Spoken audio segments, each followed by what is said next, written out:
All right, I think we can go ahead and get this party started. Why don't we? Hello, everyone, and welcome back. We are back with the Owl House discussion live streams. Oh my gosh, it feels so good to be back. Beanborg, is anyone here? Yes, we are here. We're queer. We're ready to talk about some gay witches. Curmudgeon Media, who the hell is that in my chat? Shia, hello! Thanks so much for being here and for modding as usual. Zoe is also here as well. Welcome, welcome. Jellyfish says, I was playing Hades and forgot I had this on in the background. LOL, that's pretty funny. That's valid. Hyrule is here as well. Welcome, welcome. Yes, I also have lots of feelings after this one, for sure. Tomb for Thought is here as well. Thanks so much for joining us. Oh my gosh, it's so glad to be back. I'm so glad to be back, everyone. It's so good to see everyone again. I was so nervous when I was about to start the stream that no one would show up, even though all of you are fantastic, and I should have had more faith in you. Also, May is here and Magical is here too. Thanks so much for being here. Oh my goodness. Yeah, no worries, Bean. Do what you gotta do. Thanks so much for stopping by regardless. Anyway, I'm joined once again by the one and only, the inimitable and indescribable Tom from Curmudgeon Media. Unknowable. Unknowable. You want to say hi to the people, Tom? I'm more of a concept than a person. That's I right. think. Yeah, just a theoretical, hypothetical. I'm so rarely seen. Perhaps I do not exist. Perhaps.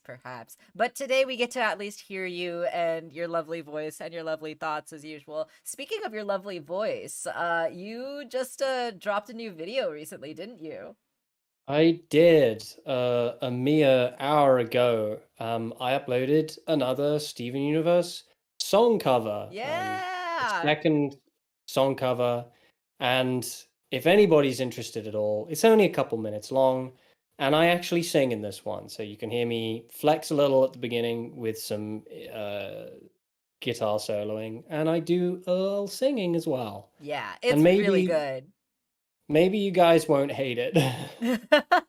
No, it's Maybe you guys will amazing. like it. It's really, really good. Tom is an incredible musician, and he also did the animation in that video. He made a little animation of Yes. Steven playing the guitar. It's really good. It's only a couple minutes, like he said. Go check it out. It's fantastic over on the Curmudgeon Media channel. Yeah, to be honest, it's worth seeing just for the animation alone. It's just like a little looping GIF, but I'm proud of the animation. It's a little vibe. It's great. It's great. Yeah, so definitely go check that out over on the Curmudgeon Media channel. Thank you, Shia, for dropping the link. You are so awesome as usual. Also, hello, Rooster. Welcome. Thanks so much for being here. Let's see. Yes. We all have lots of emotions. Yes, we all have lots of emotions. I'm sorry to hear you're not in a good mood, Magical, but hopefully talking about Our House will make you feel a little bit better. Yes, totally agree with that as well, Toon.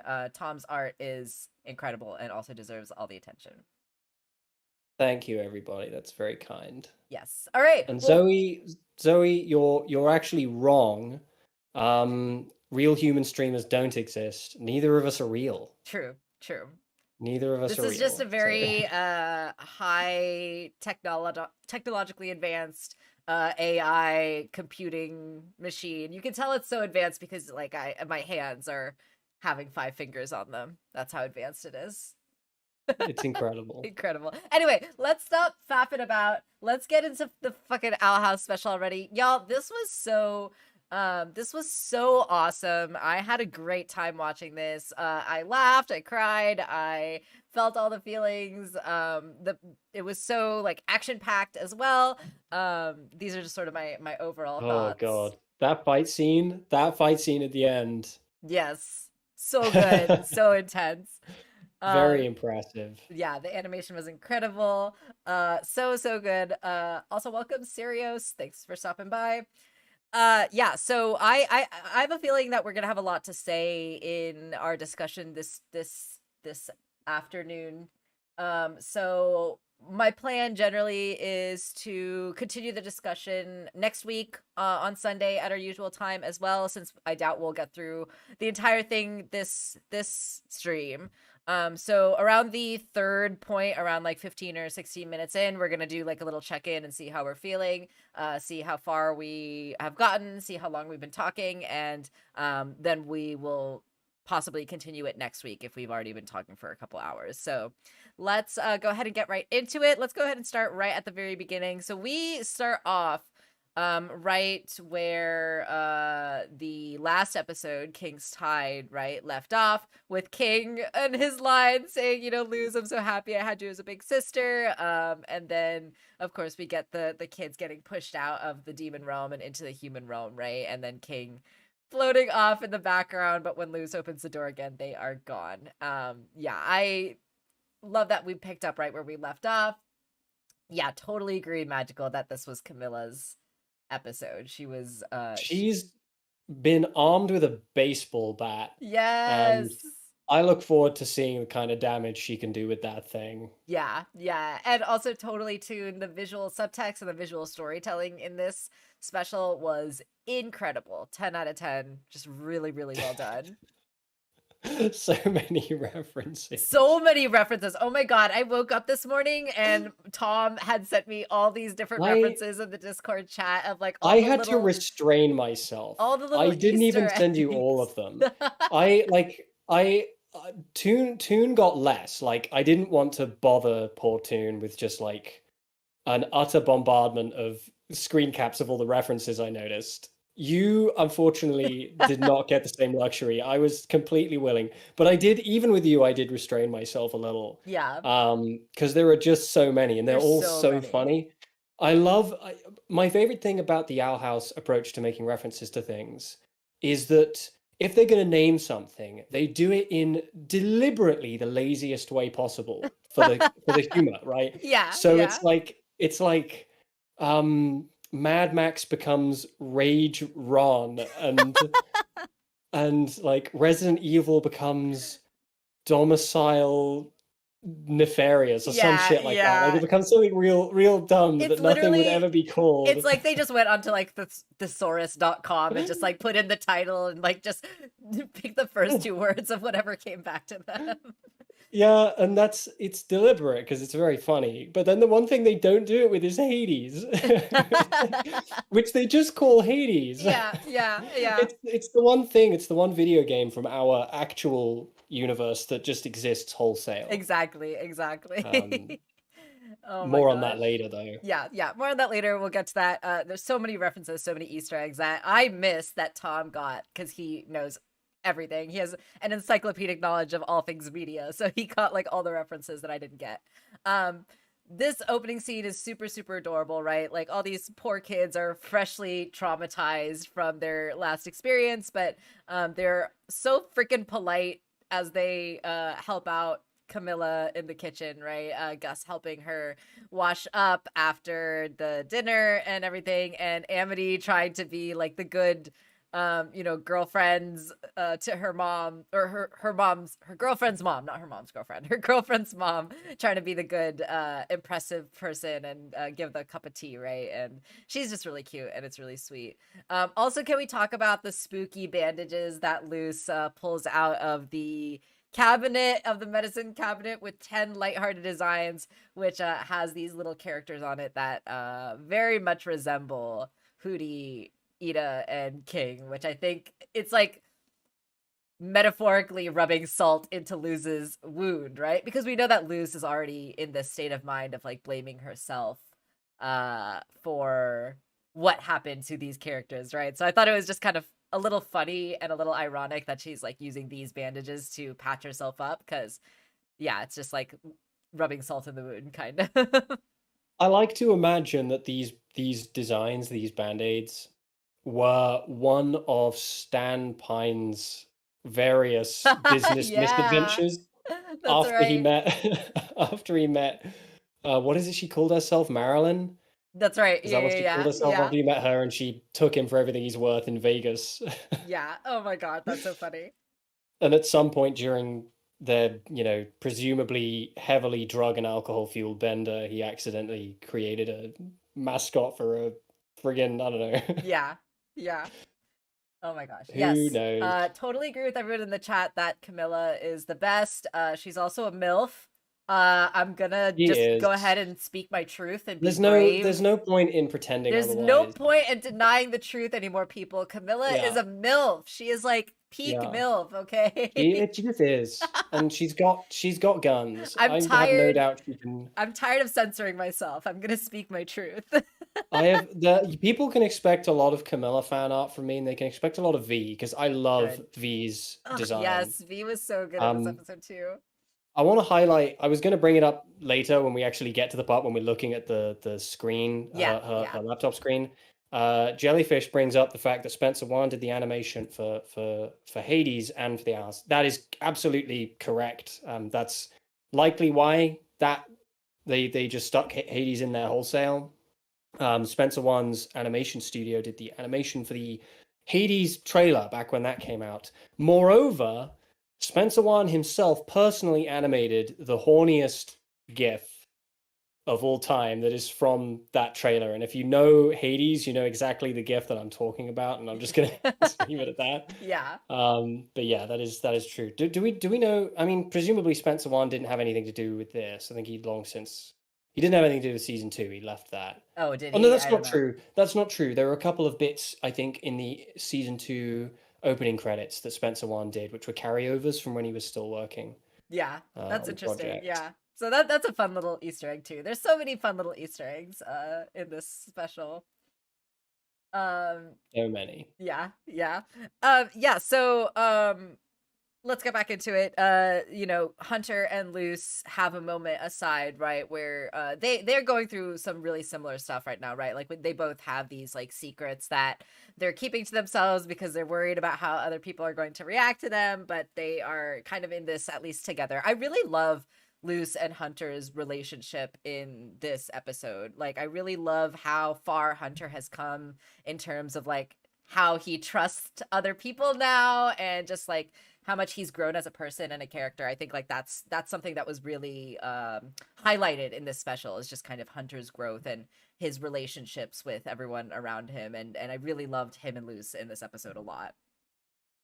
He is just he's increasingly less pathetic. Yeah, I know, right? I'm so proud of him. He used to be such a little Dorcas. I know, I know. And I mean, to be clear, he still is a Yes, Dorcas. of course, absolutely. Especially since he's discovered his love of Star Trek: The Next Generation. But Oh, I know. That's so precious. We'll get there. We'll get there. Yeah, so Luz is really blaming herself, right, for the fact that she helped Philip slash Bellows meet the collector, and she's worried that everyone's gonna hate her. Hunter is like, no, of course they won't. Just like they won't hate me for being a Grimwalker, right? So he's worried about this as well, especially now that he's coming to terms with the fact that the person that he might be a clone of was also a witch hunter who worked with Bellows, right? But we also learn more about that backstory in this episode too, in a really awesome scene that I thoroughly enjoyed.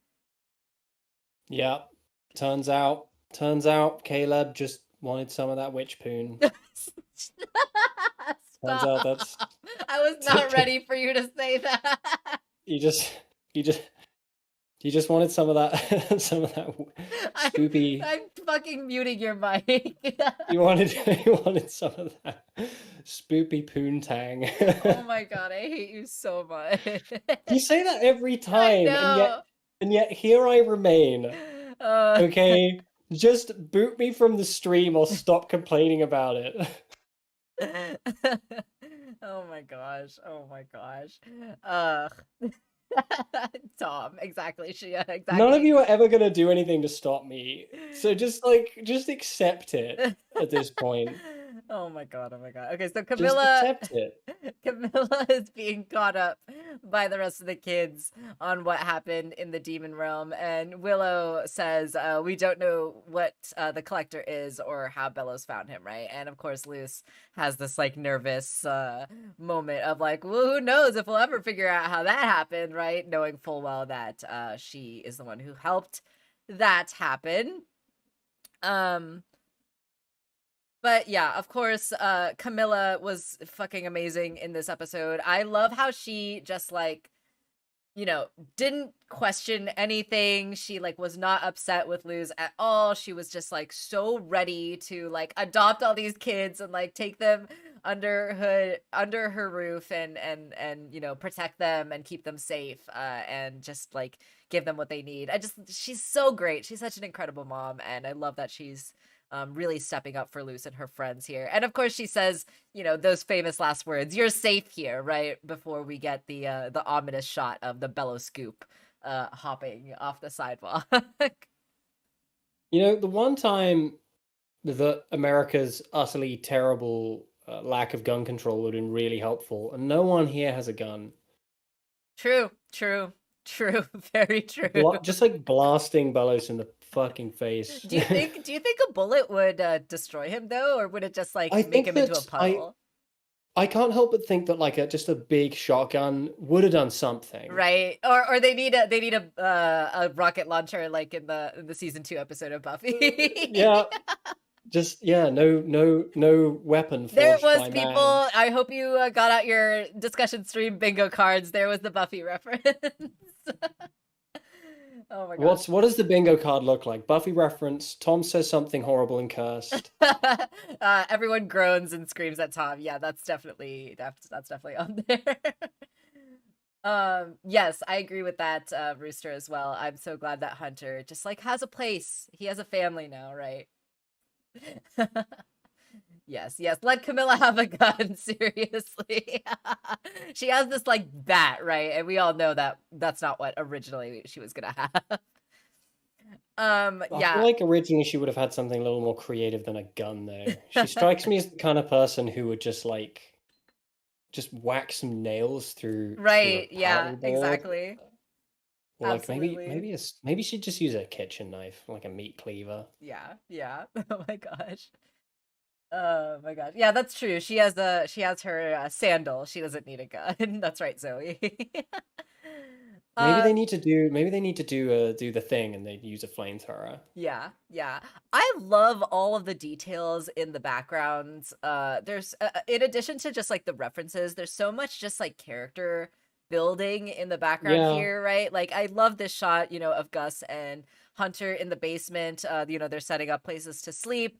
The sewing machine is in the background, right? We learn that Camilla likes to sew, and she taught Hunter how to sew, right? Like that was really sweet. But we see like this dress in the background is like the Good Witch Azura costume, right? Which will come into play later in the episode too.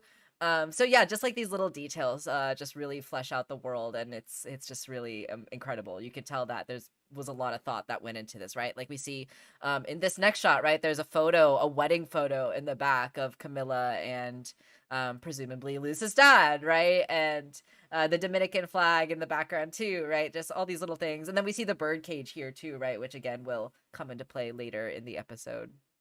Also, there seems to be a guitar here, which I didn't notice at first too, like a guitar case of some kind. So that's kind of neat. Where? Oh my It like God, in I'm gonna the have to have a left look at that. corner of this shot here, or at least it kind of looks like a guitar case. But I I wonder can't really see who plays on the guitar screen. in the Naseda household. Maybe Manny did. Um, yeah, I can't see. Yeah, you probably can't see it on the stream because I have the thing covering it. But if you look at the actual episode, at 2 minutes 33 seconds in, there seems to be a guitar in the background, or it's in a case though. So I'm doing it. yeah, yeah.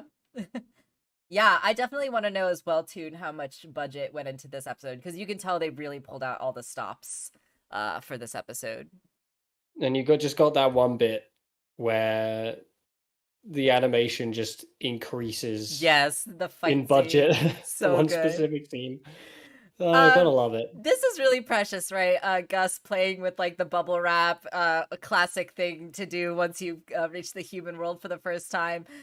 You know, Hunter is doing like the Golden Guard like bow, formal salute to Camilla. Thank you for providing us a shelter, man. And she's just like so confused, and she's like, "Don't ever do that again." I love He has Camilla. he has Peridot energy. He really does. Oh my god, he's precious. Also, can we talk about that wink? Can we talk about that wink? Can we I talk don't know about what this? I don't know what I do if Camilla winked at me. I think I die. I would just pass out. I would be dead on the floor. I would be like marry me right now. God, she's so freaking gorgeous. I would just cease. I would also love that, Shia. I would love to see Hunter and Gus learn how to play the guitar. I think that Hunter would be good at it. I think he would get there. Yeah, he's like gotten better at sewing, right? This is a cute scene, right, with V showing Amity and Willow how an alarm clock works, and she's like, instead of screaming, it'll do this, right? It'll beep, and Amity and Willow don't know what it is, right? And so they launch into fight or flight mode and they destroy the alarm clock, and they're like, good, it's dead. And V's just like, oh, thanks. Wow, there's a huge hole now in the floor. And poor Camilla is just like, I'll deal with that later. They're so proud of themselves. I know, I know. Oh, these freaking gay babs. Also, can we talk about this little note that's on the wall here with welcome home, Luz. We missed you, V, with a heart. Like, oh, that's so cute and precious. V was so cute and precious in this episode. I absolutely love V. She's definitely a fan favorite character, and she's definitely a favorite of mine too. It just makes me sad that she's not going with them. I know. But I feel like she might. I feel like there's a way that she might show up or come back, but we'll get there when we get there. I have a lot of predictions for the next two specials based off of like some hints that I feel were dropped in this one. I love this shot of the hallway with all of the family photos of Luce. This so reminds me of like the house that I grew up in where we had like this hallway with all these kind of family photos and like child photos of me and my brother growing up. Like, you know, we just get all these like family shots, Luce in her little costume, you know, obviously shots of Luce's dad in there as well. Just yeah, again, just the visual storytelling, right? And these little like character details in the background, like it just really fleshes out the characters in the world, and it's just really well done. Yeah, the stuff with Luce's dad in this episode is what I think brought me closest to tears. Yeah, that Um, was really they great. don't, they kind of don't pull their punches. Yeah, I guess, absolutely. I guess they do in some ways because it's still a kids show, but you know, Yeah, they they're not afraid to kind of throw you a curveball, I guess. Can't think of a better way to describe it. yeah. An emotional curveball. Yeah, absolutely. Yeah, and then we get this moment, right, with Luce and her mom, like framed, right? Like this shot of the two of them talking that's just like framed with all these like family photos surrounding them. And you know, Camilla just being immediately forgiving and loving and supportive to Luce, right? Like, I am not mad at you. I don't give a damn about, you know, what you did or what you've been through. I'm just glad that you're safe and you're home, and you know, you're back with me. It's just like a really sweet and touching moment of like just unconditional motherly love, right? Because she's an S tier mom. Can you She believe there are is. people who are like, "Oh my god, Camilla's a bad mom." Right? I Can bet you they, believe that?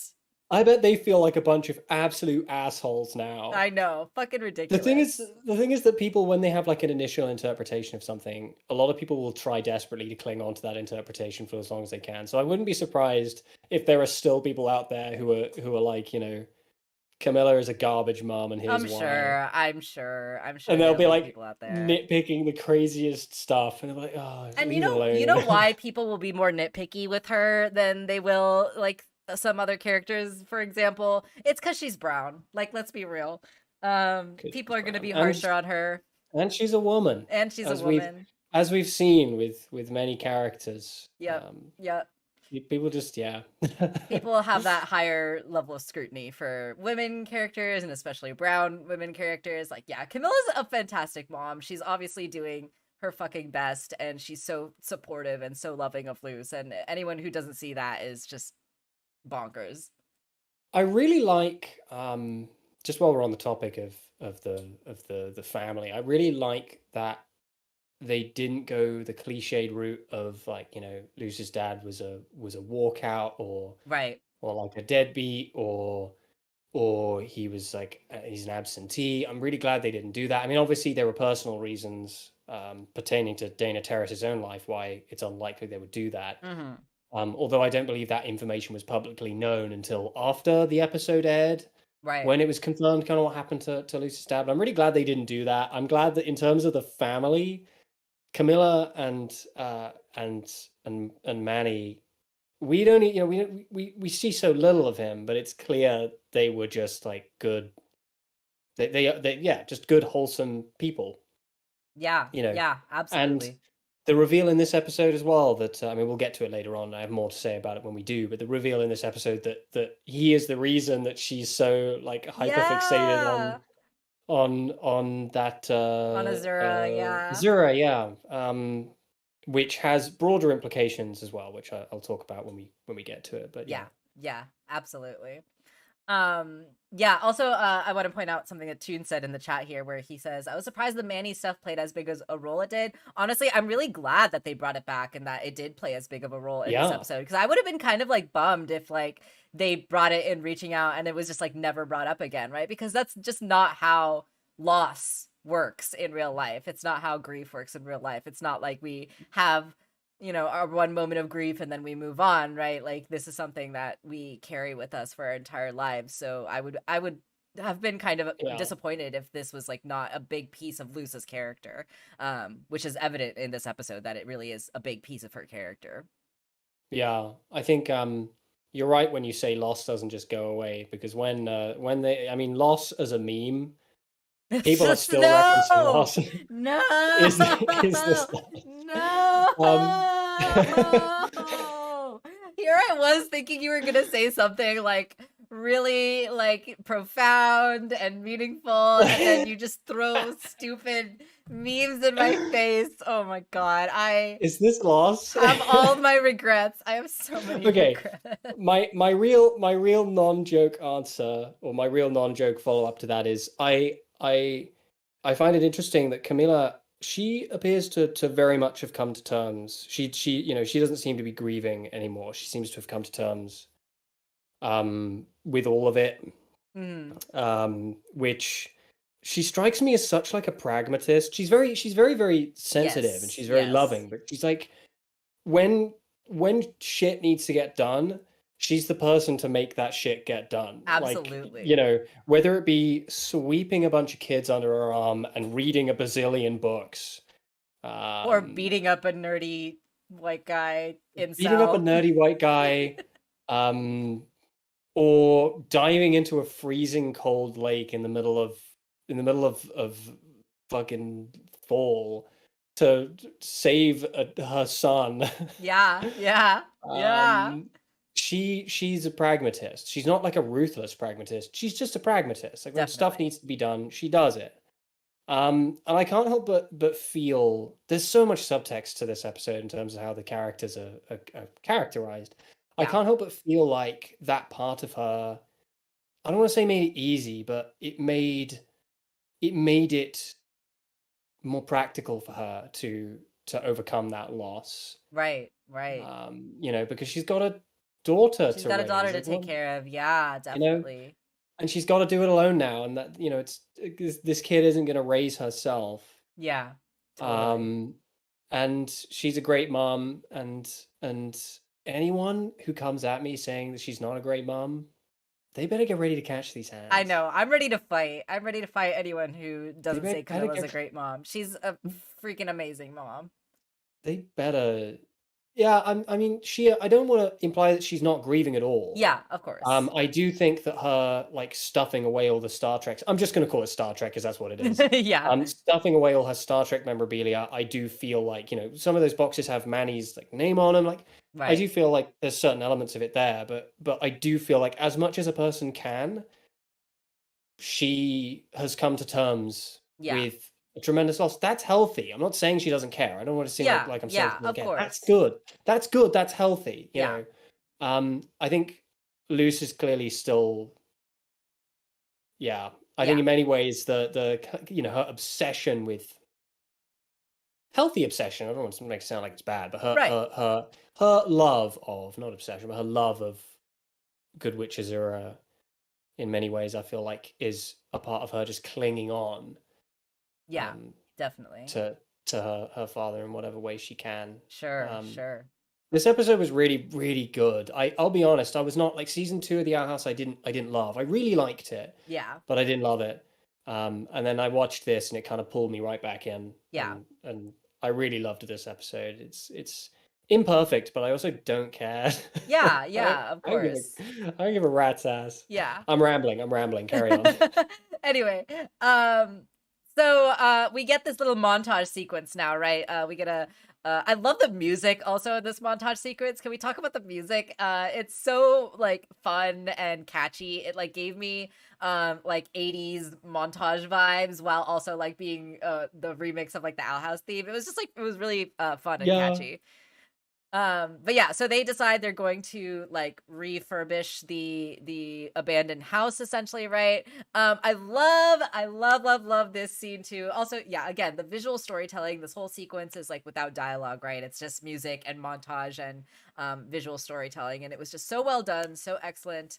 You know, I there was some people I that I saw react to like certain scenes of this and be like, oh man, I wish that we got like that as a full scene or like a full episode. And I kind of was like, I feel like all of these moments in the beginning are really, really great moments that don't necessarily need more than what we just got in this episode, right? Like, for example, this first scene with Luz coming out to her mom, right? Like, yeah, it would have maybe been great if we had like a full coming out scene, but I feel like that just isn't what the show is about, and it was really nice to have this one scene, and that was like more than enough for me. But Let's be that's just honest. my opinion. Yeah. Let's be honest. A lot of these moments were probably planned to be A plots or B plots of Yeah, sure. episodes they couldn't make because they got cancelled. Yeah, yeah, definitely. I can totally imagine there being a B plot of the gang going to the zoo Yeah, yeah, and getting totally. getting into some kind of hijinks. Totally, absolutely.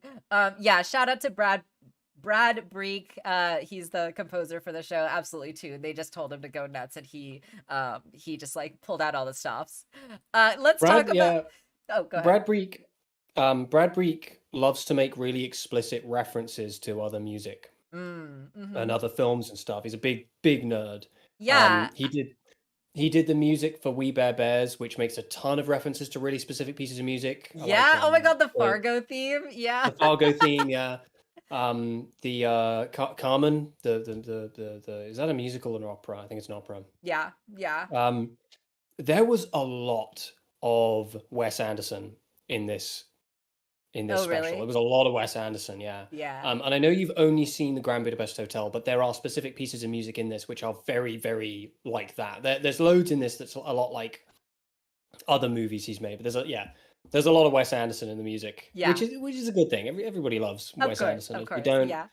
if they don't, Yeah, then they're lying. this like beginning, especially the beginning session before like the Owl House theme like kicks in, the like dun, like the little beat just really reminded me of like the 80s like kind of montage music. So I have no doubt that he got that inspiration from that as well. Let's talk about Luz's little iMovie PowerPoint presentation. It's so freaking cute, and like this is totally like something a 14-15-year-old would do to come out, like just make this cheesy little PowerPoint iMovie presentation with like these photos and everything. Also, all the photos that she chose are just so cute. Sorry, I know I'm jumping all over the place, but yeah, just the photos of them at Grom, and you know, the two of them just like being adorable together, like their goofy little smiles, and yeah, they're just very cute and adorable, and we love Lumity in this house. We love Lumity. The And comic fans really clinched it for me. yeah, right, absolutely. And let's also talk about Luz's artwork getting better. She's becoming an incredibly talented artist. Like I love how Luz's art skills is like one of those things that we've seen from the beginning of the show, that is like one of those things that has grown alongside Luz as well too, right? Like we've seen her art improve over the course of these two and now third season, and that's just like such a fun little character thing that I really enjoy. Hi, I'm bi, she says with a big arrow pointing at herself, with the big black bi flag. And yeah, it's just so awesome to see this in a Disney show in 2022. The fact that there's a character just outright saying I'm bi is so awesome to see. Shout out to the Owl House crew for managing to get this in the special. It was just really awesome. Made me really happy. What are they gonna do? Cancel them more? Yeah, seriously, we fucking dare you, Disney. And I love that like there was just no like nothing but love and support from Camilla, right? Like just this huge smile, hugs them both, embraces them both. She's like nothing but happy. And I'm sure like she's also just so happy for Luce too, right? I mean, like we know that Camilla has been worried about Luce like not being able to make friends and not being able to like, form these relationships. And so I'm sure like Mm. Camilla is just like over the moon, so happy She's that like made so many friends. right, Look at them. exactly. Ugh, so sweet. And Um, yeah, oh my gosh, jellyfish. There were so many pride flags just like sprinkled all throughout this episode. It was so great. And yeah, we get these bi flags here too, right? With Gus waving the bi flags and then the rainbow coming overhead. It's just like, yes, we love our supportive friends, and they're all gonna march in pride together, and it's gonna be great. you know what it reminds me of with the flags? Yeah. You know the episode of Scrubs when Tuck proposes to Carla, Yes. Yeah. and then JD shows up with flags. No, it's not Oh. flags, it's sparklers, and he's like running around him, Oh yeah. screaming. That's right. It's kind of that's this. Same energy. Yeah, exactly. Also, I also oh this is a weird flex, but I actually the badge that Camilla wears, the rainbow heart. I yes. have that badge. Oh, I have it. nice. Um, attached to my Steven Universe jacket. Yeah, nice. That's very awesome. Also, I want to go ahead and bring up one of my predictions here. So in this special, we talked about Lucis Palisman a lot, and it was definitely a piece of focus in this episode. I think, like, to obviously set up the fact that it's gonna probably hatch in the next special, or maybe the last one, but it's obviously going to hatch before the end of the season, right?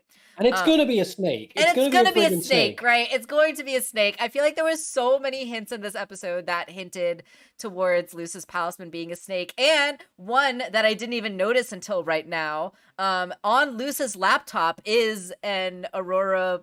Is that how you say it? Aurora borealis? Not Aurora no. Borealis.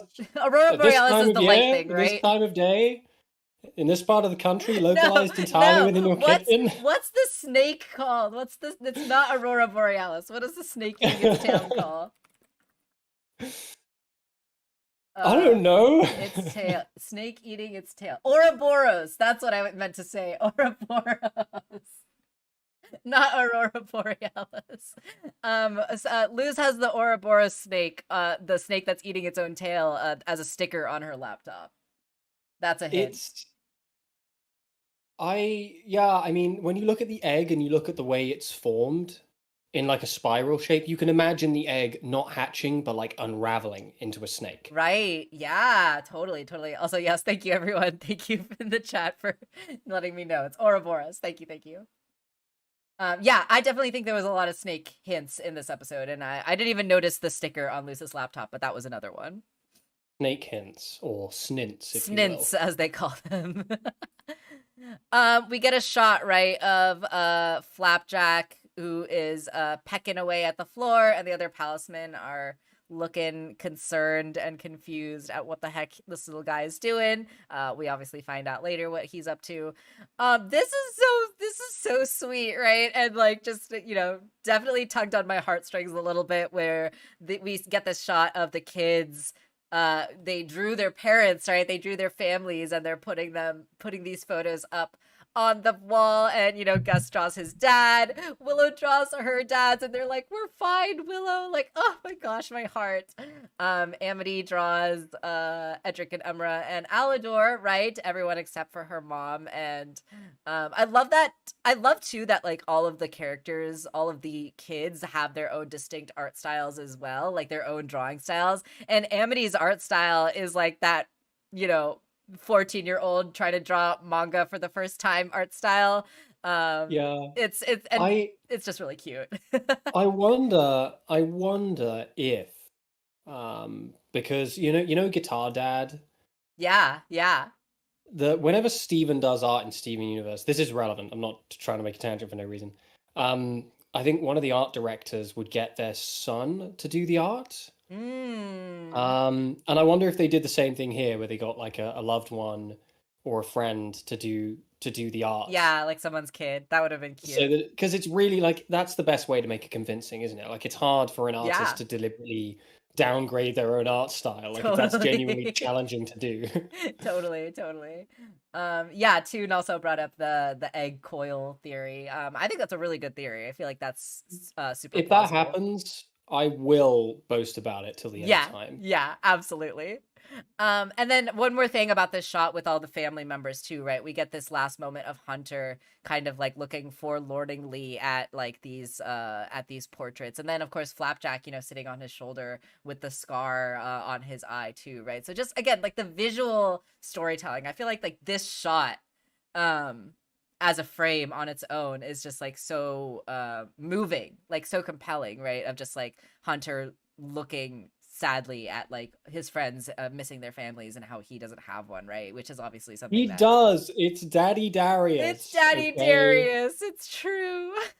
Also, I'm really sorry. I'm gonna have to take you to task over the word forlorningly. Oh no, what did I say wrong? You said forlorningly. What is the actual word? Forlornly. I To can't live English. forlorn. I To can't live forlorn. English. You're an English major. I know, I know. But who says that means I know how to speak English? We get this really cute little montage shot of these kids like trying on these costumes, right? One more little Easter egg reference: the shooting star on Willow's shirt is the same shooting star that Mabel has on in Gravity Falls, which is a fun little reference. Yep. I love Amity's like goth witch outfit too. And then of course Hunter doing the flapjack costume, which now that I'm thinking of, now that I know the end of the episode, breaks my heart. It makes me cry. Like this if you cry over Tim. Like this if you cry every time. Will What is I feel like that stripy witch hat is a reference to something. I don't know. Yeah, I'm sure it is, but It's so distinct. I just feel like it's a reference to something. I'm looking at it like, oh, yeah, I don't know. Maybe. what do I know? I don't know anything. Yeah, and then Camilla with her pride pin heart, which is just so freaking wholesome. We love it. We love to see a supportive And mom. we just need to address that her letting the Greys come through only adds to the appeal. Really adds to the MILF energy, honestly.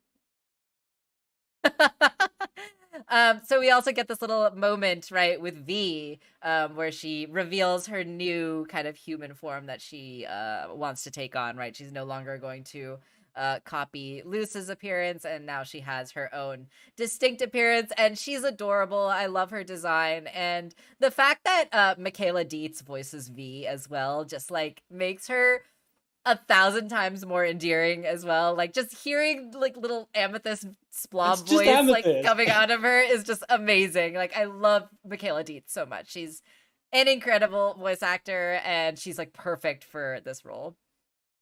She is. We all stan Amethyst. Yeah, we do. In this house, we stand Amethyst. And they have a Oh, similar kind of like little mouth shape as well. oh yeah, totally. Also, Rooster Tamer, that totally might be what the reference is to. It does. The Amity's hat does look like Vivian from Paper Mario. That's totally right. And Hyrule said that From as well. Both of you said that in the chat.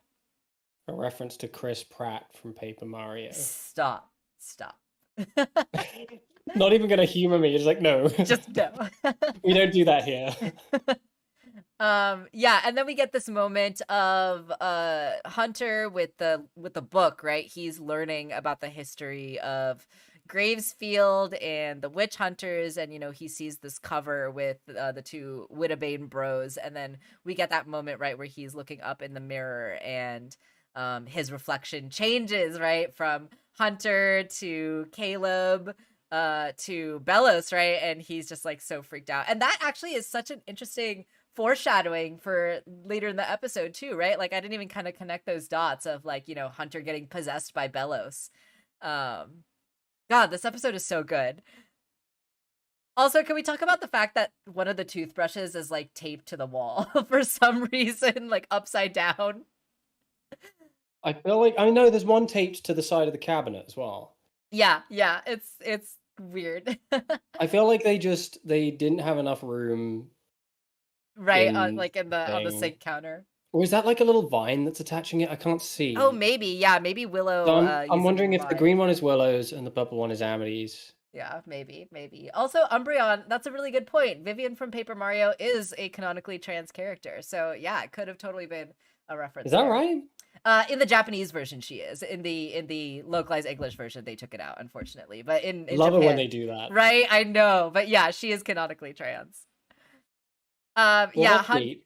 I love how this moment too was predicted by a lot of fan artists and a lot of folks who were, predicting what was going to happen with Hunter's character, especially after the promo art came out and we saw that he did in fact cut his hair. But a lot of people were like, "Oh, is Hunter going to cut his hair down in like this panic breakdown moment?" And yeah, absolutely 100%, right? We get this panicked moment of Hunter frantically trying to cut his hair and it not going so great as he tries to do this, right? But of course, Willow is stepping up here and is willing to help him out to cut his hair. And we get a very cute, just awkward, blushy moment from Hunter as well. But then we also get this like really subtle moment too, right? Where he kicks the book away with his foot because like, he doesn't want Willow to see it, right? He doesn't want Willow to ask him questions about why he's reading that or whatever. So just again, another one of those subtle character moments where he wants to be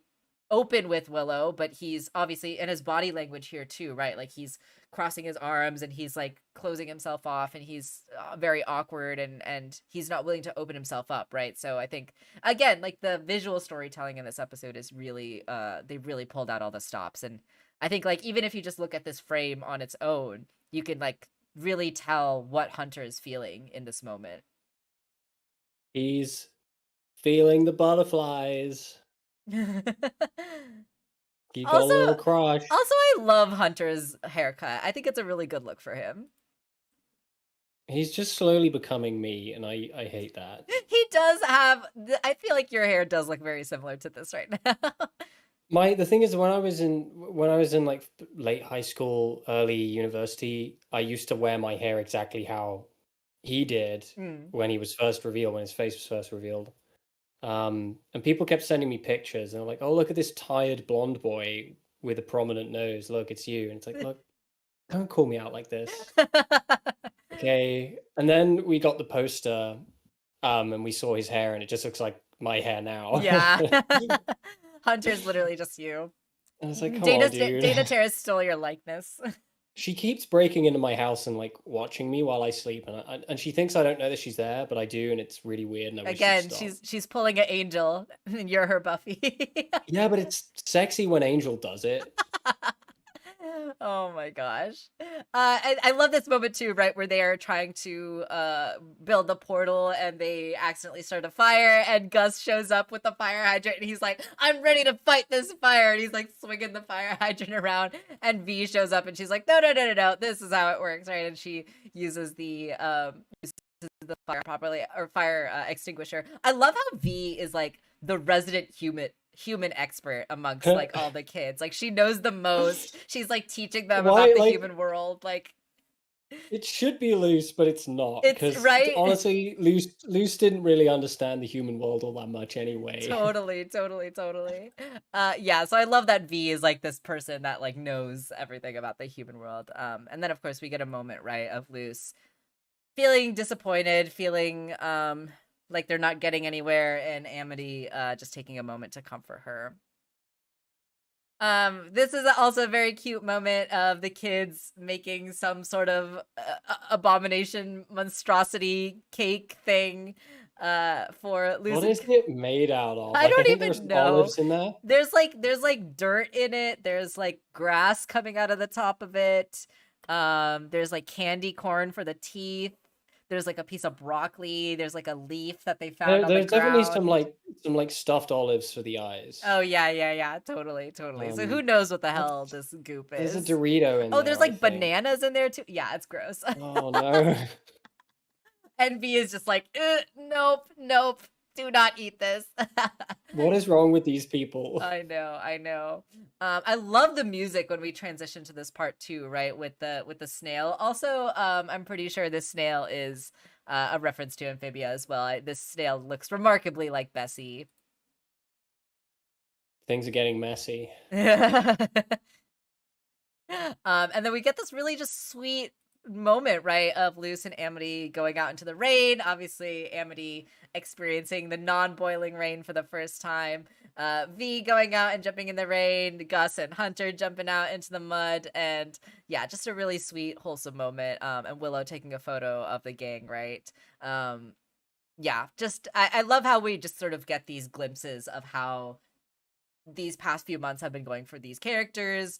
Obviously, there's stuff that is stressful and stuff that is pressing and stuff that is urgent, but the human world and enjoy the parts of it that we can, right? And even though there's a lot of heaviness that's there, we can still have these moments in the rain of just being together.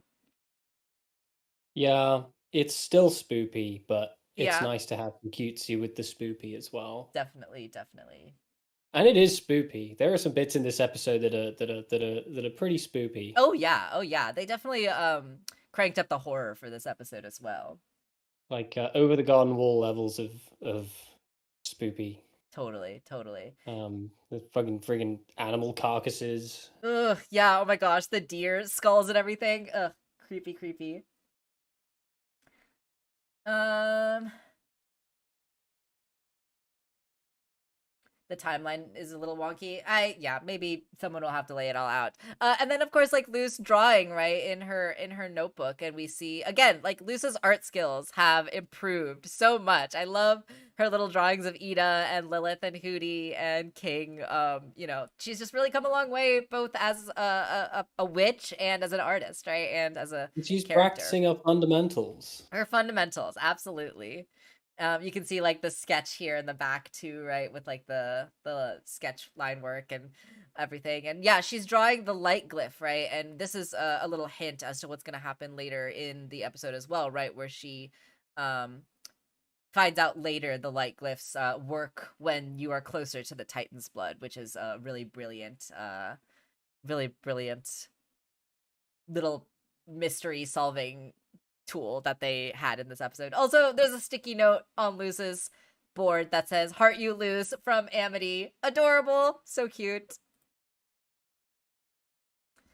And then of course Luce going to school, right? She's already back going to school. Also, I don't think we mentioned the bye pin on her hat yet in this stream. We'd love to see it. All the pride flags in this episode are great. There are so many. There's so many. Even some of the nail paint Yeah, totally, totally. And that was like is all the intro before the title card. yeah, I'll tell you the one it's kind of like a partial casualty. Not quite a full casualty because they kind of play it. They at the very end they do like a somber remix of the end theme. Yeah, yeah. But I do miss that end theme. Yeah, totally, totally. I love that the gang is all here trying to learn Spanish from Duolingo. Yeah, threatening Duolingo bird. The horrifying nightmare that is the Duolingo bird. Also, all of their outfits. They have different outfits throughout the entire episode, and they're all so on point. Like I love just the fashion for all the characters throughout the episode. You know, Amity's got this cute little overall thing. Gus has got this cool jacket. Willow's got this like little leaf on her shirt. An Animal Crossing that looks leaf. like the Animal Crossing leaf. Yeah, totally, totally. And Gus wearing the little mirror thing, the illusion thing on his ear as an earring, which I think is what the Coven head guy did, right? If I am remembering correctly, that's how he wore it. Yeah. Yeah, that's right, Jellyfish. Hootie's boyfriend canonically exists in the Owl House universe now. As we know, Hootie and Duolingo Owl is a big ship that Dana Terrace also ships. But yeah, I love this little Duolingo reference that they're all learning from learning Spanish here. And again, we get like these moments, right? I feel like not only with Hunter, but with pretty much all of the characters, we get these moments of just reminding us like how far our characters have come since the beginning of the show. And I feel like this is that moment for Amity, right, where the little gold star comes up from the Duolingo and it's like, you're a top student, and Amity has this moment where she's like, I was the top student once. And it's just like it's He taking a says moment. between a swig of whiskey, Right, that's exactly. long tired drag on a cigarette. Like, Totally. I And used to be the top student once. That's my impression of Amity. You're that was welcome. good. That was excellent. But yeah, I just feel like it's just this little line, this little moment that we have here just to remind us of like how far everyone has come since the beginning. Except for Gus, who was always perfect from day one. Yeah, totally. Yeah, absolutely, Hyrule. Totally agree that it's great to see everyone learning Spanish. Um Also, I'm hello. desperately trying to roll their R's. Yeah, exactly. Trying to roll their R's. Also, hello, Juliana. Welcome. Thanks for joining us. And totally tuned for thought. I love this V moment. Michaela Dietz, her voice acting and her doing the Spanish is excellent, excellent, excellent. Wow, 3 excellence. Yeah. I just love her voice. I love Amethyst. I love her voice. Yep. Can we just get like a soundboard with her voice and I can just press buttons and listen to it sometimes? Yes. When the going gets tough. Flapjack, meanwhile, is still pecking away, trying to look for something, but won't tell Hunter what it is. Yeah, that's right, Gus. And Gus, I think there are a couple of hints as to how much Gus knows in this episode as well, which we will get to when we get to it. I think Gus knows more than he's letting on. Camilla is a MILF. I'm saying it again. I'm speaking my truth. I love this outfit on her. This is such a great sweater. And I love her and I want to marry her. But I'm not worthy. She's too good for Fortunately, me. she's not real. That's the terrible truth of all these things is when it's like, dang it, they're not real. Hate that. Damn it. Yeah, exactly. I love this little moment too, right? Where she's like, I don't know what this thing is. And we get the moment of the horrifying Hootie painting, like dripping the red paint. And just like this funny, sweet moment from Willow being like, yeah, he confuses us too. Does this mean that this is thus far the only episode of the Owl House which includes no lines, not counting lines that were already recorded and were carried over from the last episode? It includes no lines from Ida and Hootie Yeah. or King. Like there's no They're just not in the episode at all, other than just no their Alex little Hirsch at drawings and all. photos and stuff. Yeah. Like even like I was kind of expecting. I mean, I guess it wouldn't make sense if to bring Alex Hirsch into the studio just for that. But normally Alex Hirsch voices like bit characters in the background, Right.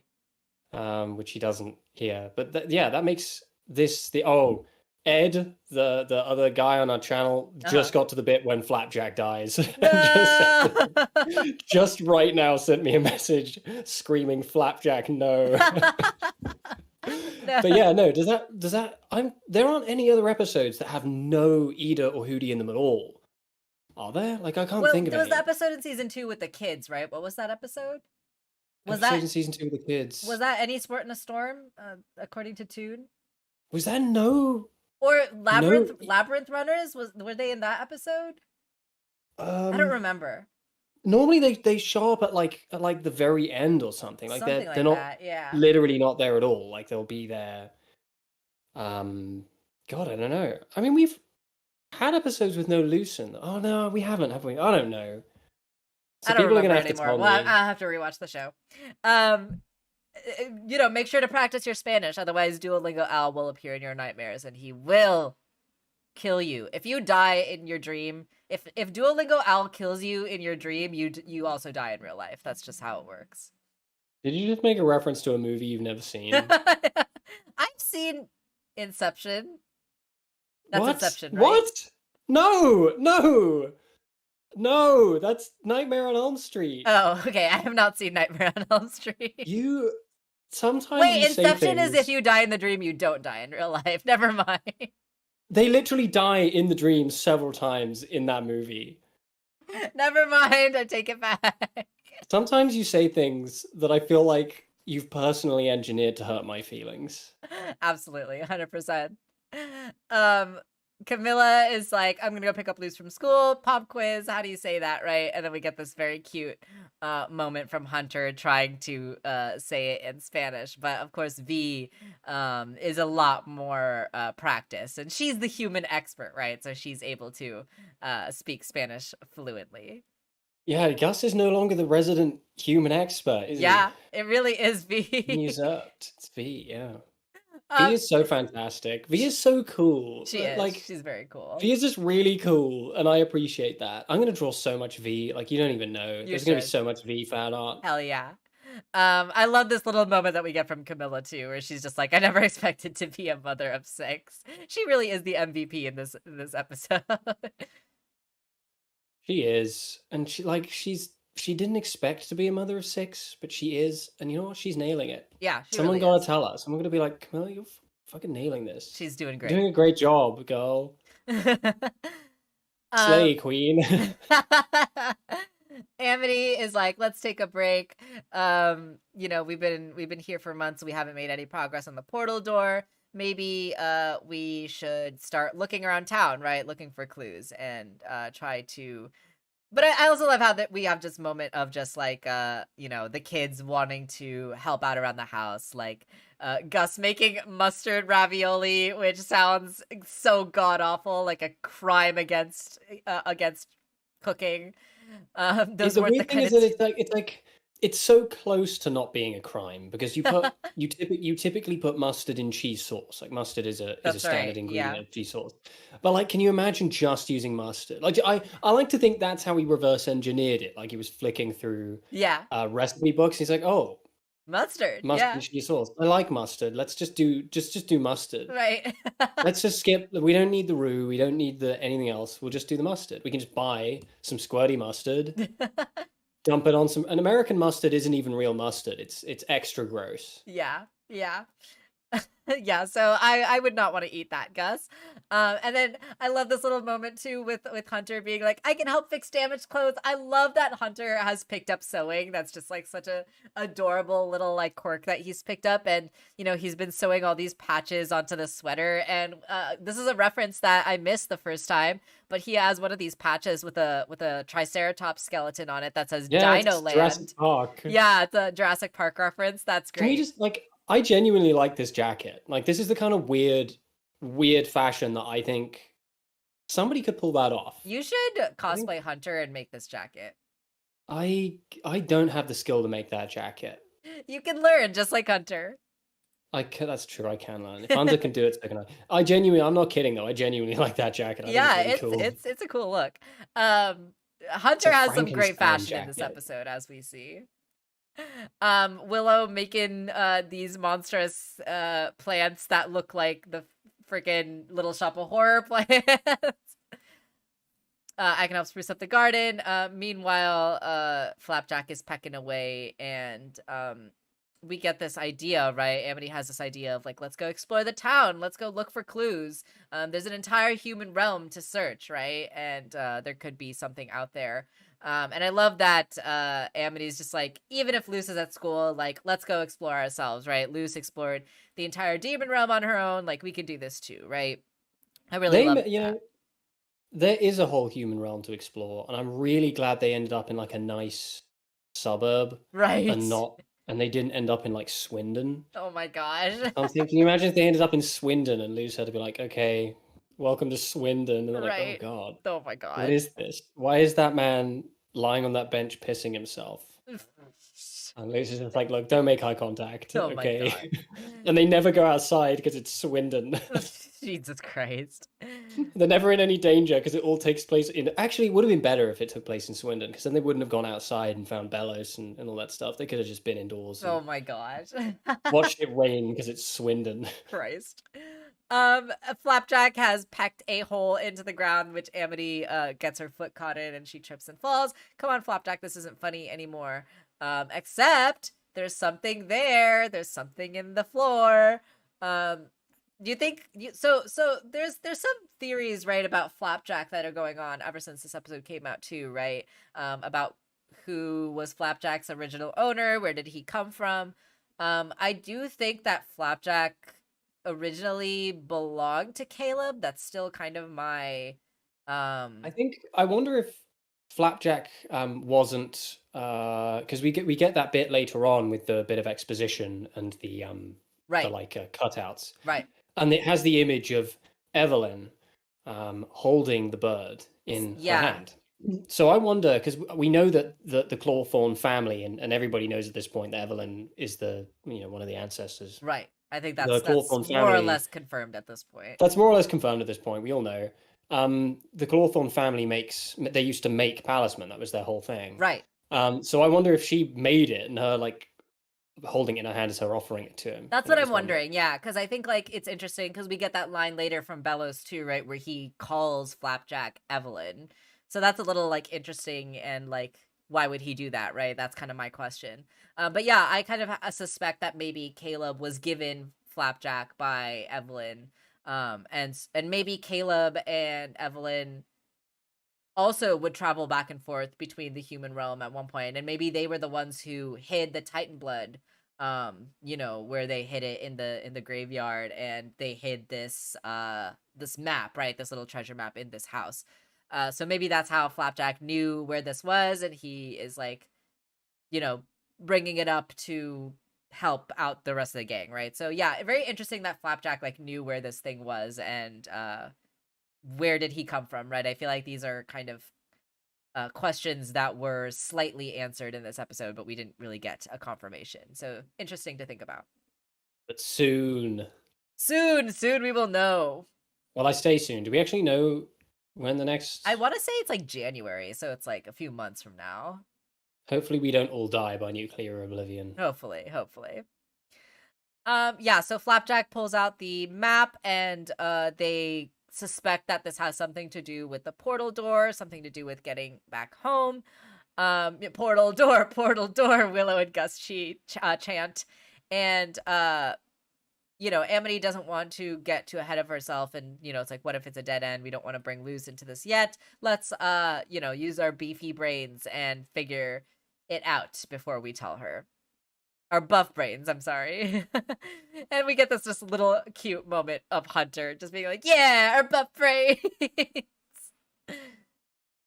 Luce is only one day back at school, and she's already standing on the desk and making a scene. I know. So we get this scene with Luce at school, right? What book are they reading? Do you know what story they're talking about? I don't think it's a real story. It's called like Fate versus Free Will. I think the book is called. I don't know if that's a real book. I'm gonna Google it real quick. There are lots of like books that it could be, but it's not like a real piece of the literary canon. It's not like they're reading War and Peace or something. Right. I just find this to be really interesting, right? Because we know that Luce is obviously paralleling herself with this character of this book, right? Like this teacher being like his epic ends and he comes home not just a man but a hero, right? And then Luce obviously projecting her own feelings onto this character, saying like everywhere he went, people were suffering. And the teacher being like, yeah, of course it gets bleak. No one said it would be easy. But the ripple effect of the good that he did, right? The ripple effect of his actions, which is obviously very much in parallel with Luce, right? When you take into account the ripple effect of Luce's actions of, how she helped Ida, reunite with her sister, how she brought Amity into this like new personhood, right? And how she helped Gus and Willow gain their confidence, and how she helped Hunter, get out of his abusive situation, right? So like, yeah, it's very clear that this character is supposed to be a parallel to Luz, but I find it also especially interesting that this book that they're reading focuses specifically on fate versus the free will of this hero, because that's also a really big theme with Luz's character, right? That's been a theme since the first/second episode of the show, right? With like that whole this whole character arc of her coming to terms with like, oh, she's not this great destined chosen one, right? Like she has to No, make yeah. her own destiny and carve out her own path. So I love that this is like a continued theme with Luce's But then character. yeah, it's the challenge of once you're saddled with the reality of free will, you have to take onus of all of your actions and outcomes, Hmm. which so she in a manner of speaking kind of ends up going to the flip side extreme in blaming herself for everything, even when it's not really her fault. Yeah, exactly, right? Like, yeah, so there's like that at that episode in season 1, right, where it's like you carve out your own destiny. This is your future, your own free will to carve out your path. But then there's also the whole situation with the time pool, right? How that really was out of Luce's control. That was someone else manipulating her, and that was how that was kind of that was in a weird way like destined to happen, right? Because it was like something that happened in the past and something that like Yeah. was going to inevitably happen, right? So this show plays a lot with this idea of like free will versus fate, and like how do each of those things determine how we move forward, right? Like how much of the consequences of Luce's actions were because of her free will versus what was kind of destined to be, right? So this is a really interesting kind of push and pull that the show is kind of playing with these ideas that I really like. It's really interesting. Yeah, I hadn't even fully considered any of that until you pointed it out, but it all slots into place very comfortably. Yeah, yeah. I think it's really really brilliant. And yeah, of course, Luz goes on this rant, right, where she's like, he was just a pawn in someone else's game. And we get another hint to the Palisman being a snake. She's wearing, one of those, what do you call it? It's like it's one of those emblems that you see in like the medical field, with the snake wrapped around the pole. It has a specific name that I'm forgetting right now. I'm sure someone in the chat will tell me because everyone in the chat knows more than me. But Luz Aurora wearing this. Borealis? Yes, it's Aurora Borealis. It's David Aurora Boreanaz. Borealis. At this time of year, at this time of day. But yeah, I feel like this is another hint to Luce's Palisman eventually It's becoming a gonna be. snake. We've known it's gonna be a snake since day one because you've got the logo. You've got Albert on one side, and That's then right. the L is an upside down staff attached to the S. So it's gonna be friggin' snake. We know it's gonna be a snake. We've always known it's gonna be a snake. Yeah, yeah. Staff of Caduceus. Maybe that's how you say it. I might be saying that wrong, but that might be what it is. And Luce here actually saying like, it would be better if he literally never existed, which is really it hits pretty hard, considering that she is talking about herself. And she has like these really kind of dark, intense feelings about herself and how she's like blaming herself, right? And we also get, these feelings said even more blatantly towards the end of that episode, right, where she says, I don't want to ever go back to the demon realm because they're better off without me, right? Like just this continued feeling of Luce feeling like people are better off without her, which is really heartbreaking to hear from Luce because we know that that's just like not true whatsoever, right? Yeah, I mean, in the end, I was fully ready for her to like. I'm really glad they didn't do it because I don't think I could have handled the cliffhanger. But I was fully ready for her to like pull a fast one on everyone else and stay behind anyway. Mm, Because she says to Amity, she's like, "Oh, I'll meet you on the other side, I promise." And it's like, oh no, yeah. don't do it. And then she doesn't. It's Yeah. fine. Yeah. But I was fully prepared for a second. Yeah. And then we get this moment too, right, where Luce is walking down the hall and she sees the sign, right? No taxidermy, no spiders, no snakes, no animal parts, no fireworks. All of these, consequences of her own actions, right? Just kind of that additional reminder, Yeah, of her mistakes and like how people don't want her around and how people would be better off without her, right? Just this. just a real slanty side eye from the art I teacher. know Luce did not deserve that side eye. I don't know, man. If I were an art teacher and somebody released fireworks in my classroom, Fair enough. Fair enough. I'd be, I mean, you know, I love all the little details in Luce's locker too. Like she has the Grom picture from her and Amity, and she has this Ida and King little note, and she has all these little drawings of Ida and King, and she has the newspaper clipping of a strange woman banned from cafe for creating something. And yeah, I love how she just like has all these little things of Ida and King all around here. It's just really sweet. These two characters are fun, right? These two show up after Luz closes her locker, and these are just like these dorky ass guys who are very impressed with Luz, and they've heard about her. And if I'm not mistaken, I think I'm not sure about this character on the right with the piercings and the egg shirt, but I believe that this character on the left with the pixel smiley face on his shirt is one of the crew members of the show. I think it's Mike is his name, but he's a storyboard artist on the show who is a very popular artist that people know. And so when I saw him post on Twitter actually about this character being a self-insert character for him. So I think that that's awesome, and I'm really happy for him. He's just neckbeard Steven Universe. No, don't. You gonna tell me I'm wrong?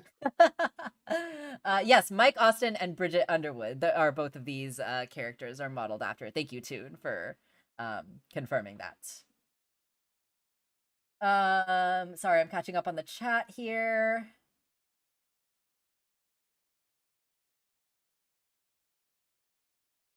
They sound like Yu-Gi-Oh characters. Absolutely, absolutely. I don't know what Bulk and Skull is, but I'm sure you're not too far off, Hyrule. So yeah, I love this line that this character says too, right? Like, man, I'm so sick of books about crusty old men. Give me books about crusty old women. Am I right? Feminism. And I love this like kind of this sad smile that we get from Luz, right, as she's reminiscing about Ida. I used to know one. Oh, my heart. Ida, the crusty old woman of my heart. I love you, and I miss you. I can't wait to see her post-apocalypse metal arm. Right. Oh my gosh, absolutely. Or maybe it'll be an abomination arm, but I hope it's a metal arm. That'd be much more fun. That would be awesome.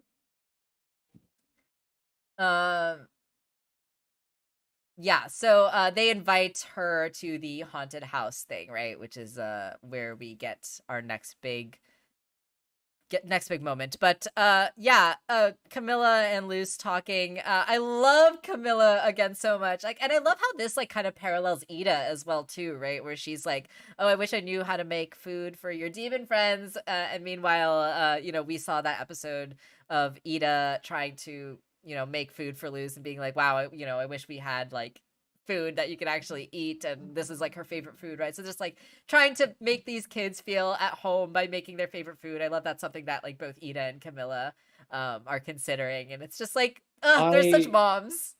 I can't wait for them to meet. I know, right? Oh my god. The MILF energy is just going to make our screens explode. Everyone will die. Everyone will literally die. And I love how she's like, do they drink blood? Like, that's just so she's not even like, she's like ready. She's ready to get blood for these children. Like, not even hesitant. Maybe she could just get like animal blood or something. Right. She's a vet. Right, exactly. And I love how, Camilla is just like, if we need to find a way, we'll find a way, right? Like, she's just stepping up, mom of the year. Get this woman all the awards. If she's got to kill a flat earther for some blood, then absolutely. That's, I mean, honestly, got to do what you got to do. Absolutely. Could happen to a worse person. And then we get this little spooky moment, right, as we're driving home. This family got into a car accident. This mom asking like, will my insurance cover this? They thought they hit a deer. And then we get this ominous line, right, from the little girl where she's like, but mommy, it wasn't a deer. It was a monster. Ooh, creepy. Pan over to the deer skull with the bellows scoop dripping from the antlers. God, it's just so, it's the unsettling, creepy horror factor that they pulled off with Bellows in this episode too was just like really, really well done. The Bellows group. The Bellows gloop. Is that like the Blue Man group? Does Bellows when Bellows comes back to the human realm, does he start like a Blue Man group tribute band? Yes, the Bellows gloop group. Does anyone remember the Blue Man group? Oh my gosh. You don't remember the Blue Man group, do you? I know the Blue Man Group. Of course I know the Blue Man Group. Okay, that's good. I'm curious to know if anybody else in the chat remembers the Blue Man group or if There's we're too old. there's a funny joke in Angel that implies that 2 out of 3 of the Blue Man Group are actually demons. That would be I mean, what are they doing these days, the Blue Man group? Hunter is sitting here with the sewing machine. I just really love that Hunter's picked up sewing, right? Like, especially also because that's something that Darius did too. And we know that Darius is Hunter's dad. It's just one of those cute things that connect those characters in a really wholesome way. Gus coming down. We got a big day ahead of us. I'm gonna buenos this noche. That's really cute. And then Hunter, sewing and accidentally pricking himself with the sewing machine. This fool, like, freaking running the sewing machine when he's not looking down at it. Like, man, Camilla obviously did not teach him proper safety.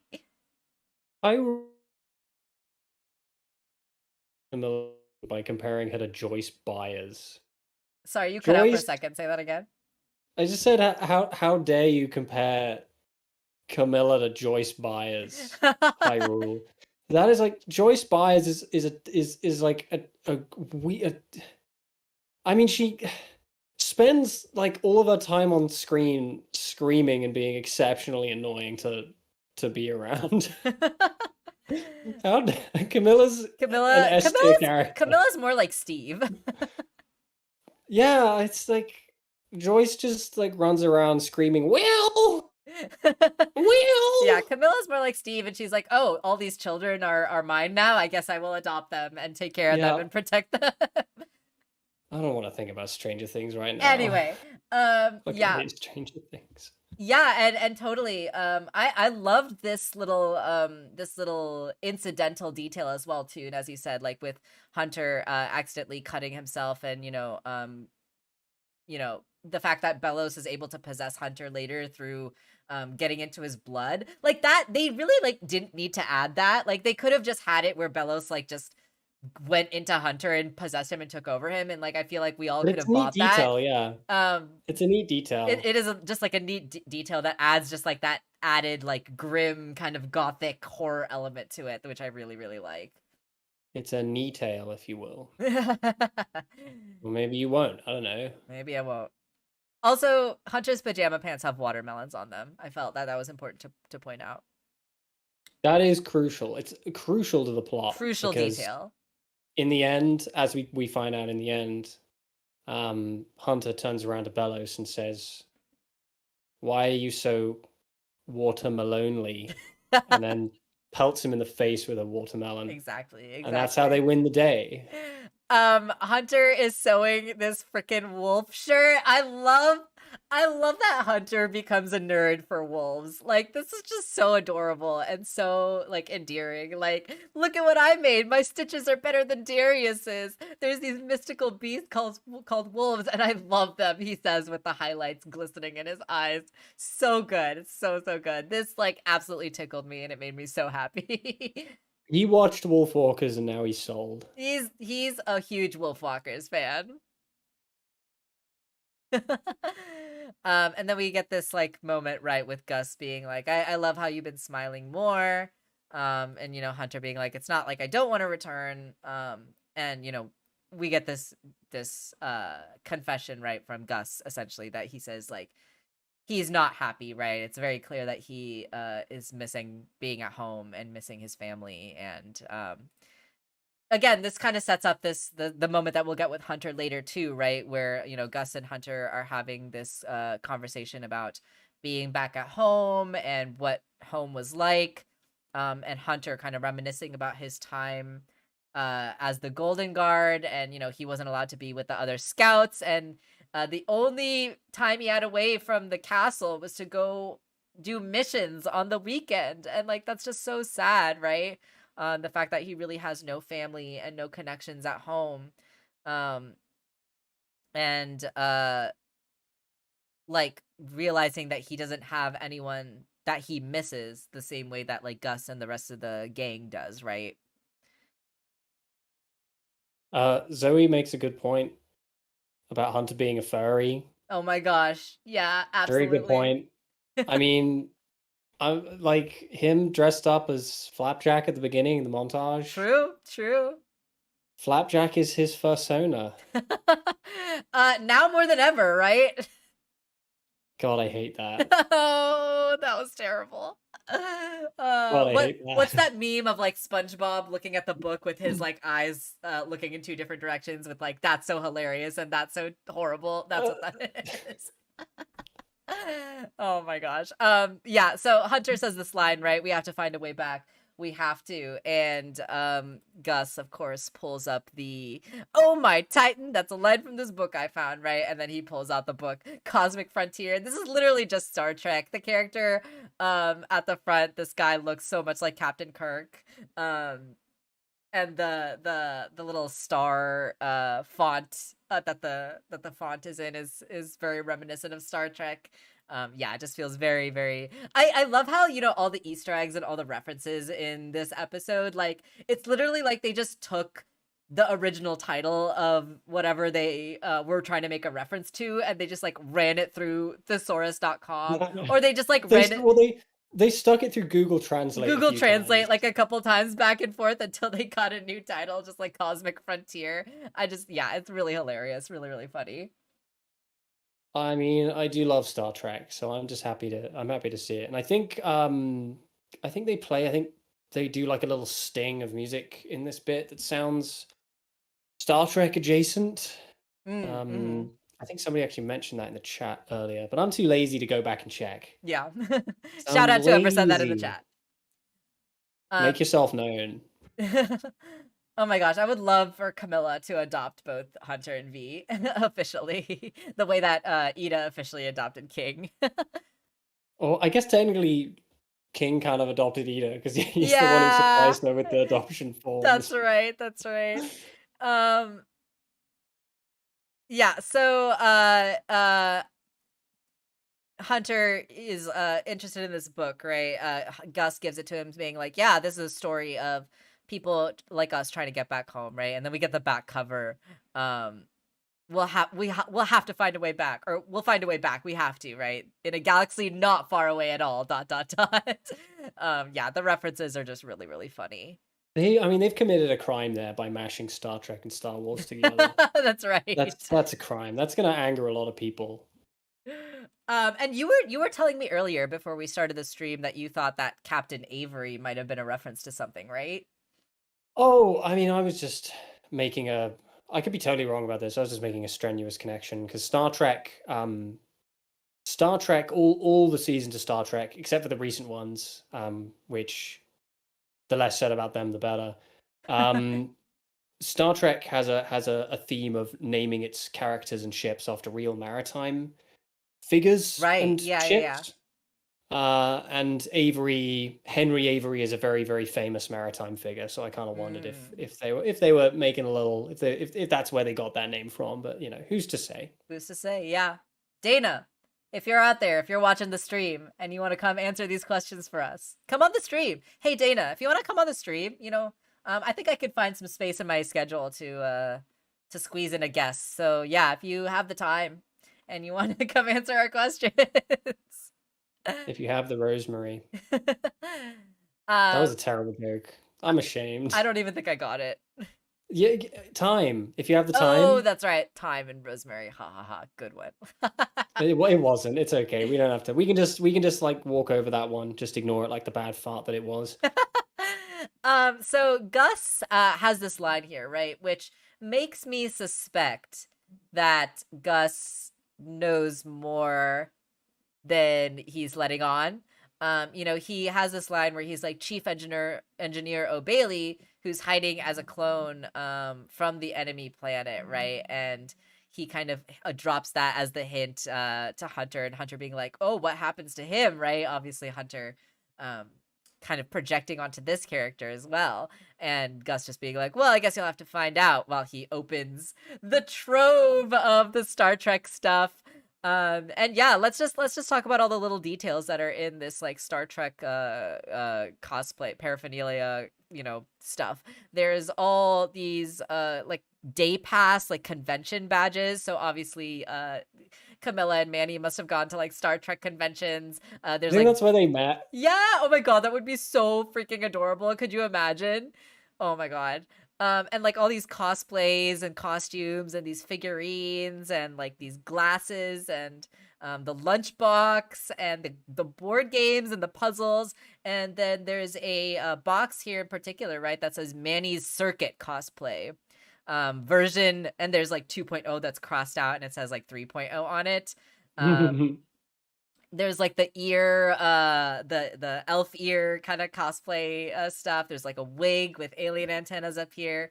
Yeah, just lots of like really fun little details. Obviously, like reminiscent of Star Trek, but also, we get a lot of hints in this episode that Manny and Camilla kind of bonded over this, right? This was something that they loved kind of together, and maybe even it could have been the thing that introduced them to each other, right? And why they even met each other in the first place. But it's clear that this Star Trek series is something that they both shared a love of together, and that was clearly a very big part of their relationship as well. And something that I'm also just realizing, I can't believe I never connected these dots before, but I love how this is a parallel to Luz and Amity.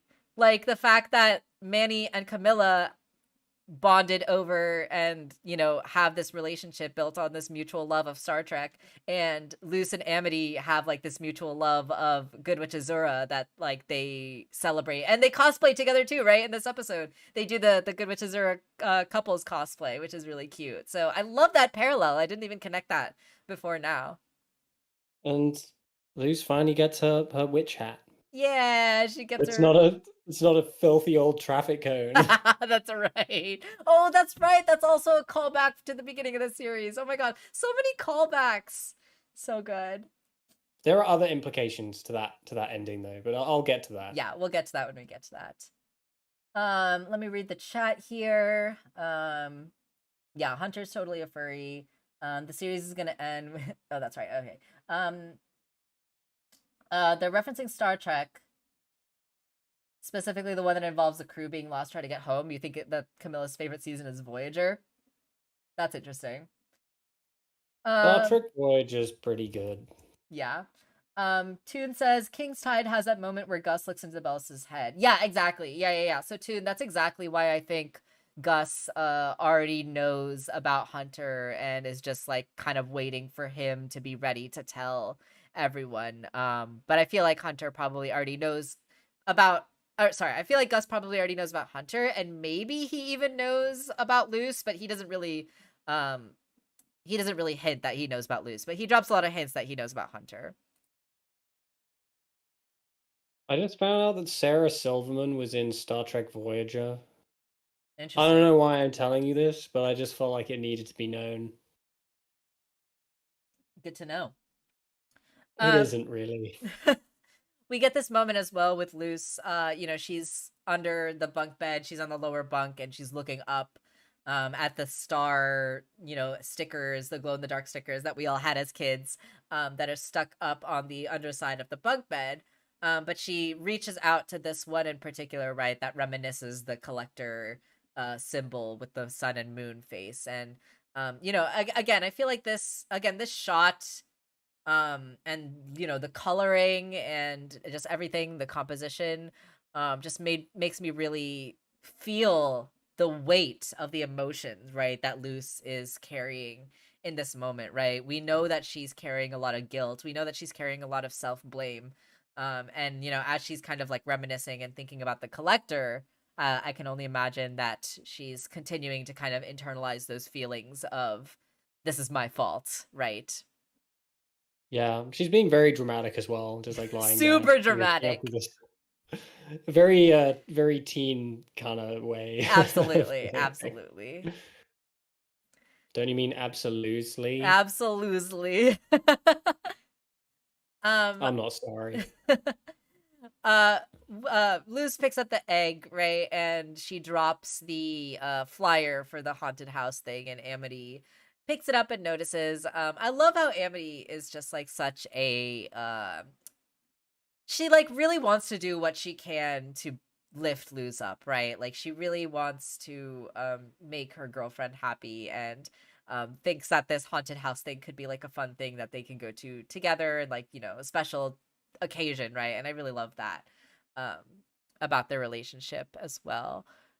Um Friggin' Camilla again, like she has so many MVP moments in this episode, but I feel like this is a very underrated moment of her just like sitting in bed with all these books. You know, she's got Vampire Diet is one of the books, Feeding Your Manatee Volume 1, right? Like she's trying so hard to like figure out how to take care of these kids. Halloween Treats is down here too. Life 8 Binary is one of the books that's here too, which is really great. And then she's got like her big like grocery list, right, that she's working on. And this is like peak mom right here, right? Like she is momming the hell out of these kids, doing the work. They don't hate garlic like vampires, but they weren't entirely against eyeballs at the zombie movie. Like that's just so funny. And she's so sincere about this. Like she's so freaking serious about getting these like demon kids like their proper nutrition. Like it just makes me so happy. I mean, do you think she's gonna be like chumming on down to the local butcher and just buying up their stock of eyeballs? Right. If you got any eyes, like I know you mince most of this stuff, but if you got any eyeballs, Yeah. how much do those go for? Right, exactly, exactly. Um yeah, Camilla's an awesome mom, totally agree. Magical. Um yeah, V and Lou sharing a bunk bed, that's adorable. Gus said I could get apple blood from that apple butcher. That's pretty funny too. I'll just have to use food coloring, she says as she falls asleep. Now I just want to see what an apple butcher looks like. I want to see these things. Right? Yeah. What is that? What is like? Are apples like a living thing Like, are in they the a boiling sentient like aisles? animal? Oh my god. Yeah, yeah. Maybe we don't want these questions answered. Don't ask questions you don't want the answers to.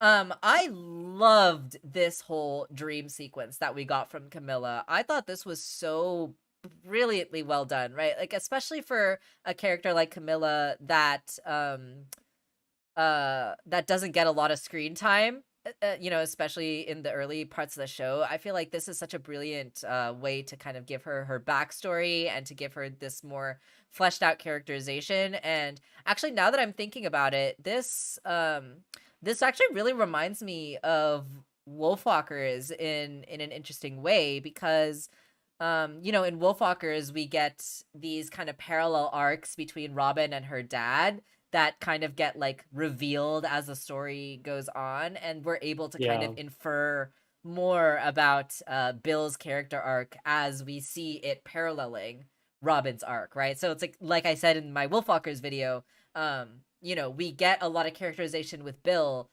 without necessarily getting as many of the detailed story beats as we get with Robin, but we're able to infer a lot of what goes on with his character because it is yeah, paralleling Robin's arc kind of in tandem. yeah, And I feel like yeah. this is a very similar vibe I got with Camilla's arc in this episode too, right? Like there's so much parallel with Luce and Camilla and how their backstories are very similar in a lot of ways. So we're able to kind of like fill in these blanks with Camilla's character arc through understanding this parallel that she has with her daughter, which again is just brilliant character writing and again the visual storytelling in this entire sequence too.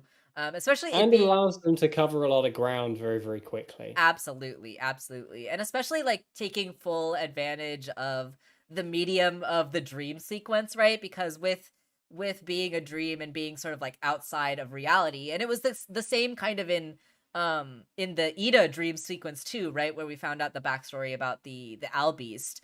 But we're able to kind of get a lot of emotion and a lot of like the characters like feelings and a lot of the kind of subtextual implications of these emotions as well through the visual language of like how these dreams are presenting itself, right? And I'll kind of explain what I mean by that as we look at the different shots in this dream sequence.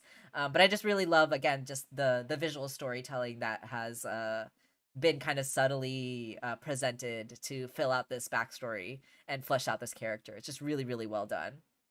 It also, yeah, it completely recontextualizes Camilla's behavior, because I remember Absolutely. one of the biggest like points of criticism against her by the people who really don't like her very much was the whole thing of her, giving Luz this pamphlet for this horrible think inside the box, Right? Yeah. thing. But this whole scene completely recontextualizes all of that. None of it was Exactly. her idea. She was kind of pressured into it by the principal, who she sees as much of as much as an imposing figure as Luce does. Absolutely. It Absolutely. reminded me a lot of the the episode of Cowboy Bebop when they all get fucking stoned. That's right. Yeah, yeah, yeah. And Faye has that dream where like the toilet grows really large and it's like That's imposing right. over her, and Yeah. she's drowning and the water rises. The framing of this scene is identical to that. Like, it's Yeah. literally identical. I kind of wonder if it was deliberate. It could have been. It could have been. But it did remind me of But that. yeah, absolutely. 100%. It's exactly kind of the same tools being used, right? The same visual storytelling tools. Um, Another hint, right? Another hint as to Luz's palisman becoming a snake. We see Luz dig up this garter snake skin that got shedded, right, by a snake. They shed their pajamas as they grow. That's so funny and So so cute. so on brand for Luz. It's so cute. It's adorable. I love it. And her goofy little like braids sticking out of her head. Like, oh, baby Luz is so freaking adorable. I love her. And her just being like, it just means there's a snake that got bigger and it's near us now, right? And Well, she's like so happy and excited about this without realizing it's it's absolutely horrifying the kids around her. it's there's an edge to all of this, which is that Camila is never ashamed of her for this Yes. kind of behavior. She's never ashamed of her. No matter how many times this kind of scenario repeats itself over the years, she's never. It's not like we see her becoming more and more ashamed of her daughter's behavior. Right.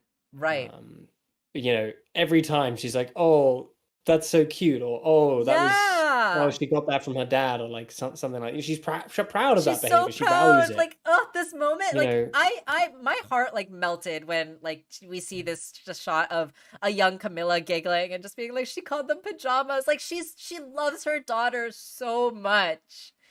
Ugh, and it's but and every time somebody says something, she doesn't like kowtow to it. right? You know, she's like, excuse me, do you want to take this outside? Right? You want to fucking catch these hands? You And want to like, catch these hands? and she's never like her defense of Luz never compromises who they are, right? It never minimizes who Luz is and who Camilla is too, right? Like this one I feel like is a great example of that, where these parents are like, oh, that girl must have been raised by wolves, and Camilla doesn't go like, how dare you, or like, fuck you, that's not accurate at all, right? She says, Wolves are hey, great wolves parents. are great parents. Like, we are wolves, we fucking are I've wolves, and we will own seen that. wolf walkers. They must have watched Wolfwalker. I've seen wolf walkers. Mole is a great mom. She's a fucking amazing mom, right? Wolves are great And parents. all I'm saying is Bill fully becomes the best parent when he becomes a wolf. Absolutely, absolutely. And Coincidence? I think I not. think not, absolutely. And yeah, I just love how all of Camilla's like defense of Luce never compromises their integrity, their identity, their authenticity, right? Like, wolves No. are great parents. Fuck you, says And Camilla. the only way, like so, we've established that, she's not ashamed of this behavior in Luz. Right. The only way the principal was able to shame her into making the decision to go along with the camp boring land, or whatever the fuck it's called, was to make her feel ashamed of herself. Right. Right. And that whole thing of like, you were bullied in school? Do you want her to have that same thing? It's that simultaneous thing of her being ashamed of herself, but also kind of through that Mm-hmm. Mm-hmm. having that vicarious thing of actually, maybe maybe I should. Right. Maybe Luce can have a different life to the one I had. Absolutely. But Absolutely. then, but it doesn't matter because Luce still clearly had that feeling that her mum was ashamed of her. Right.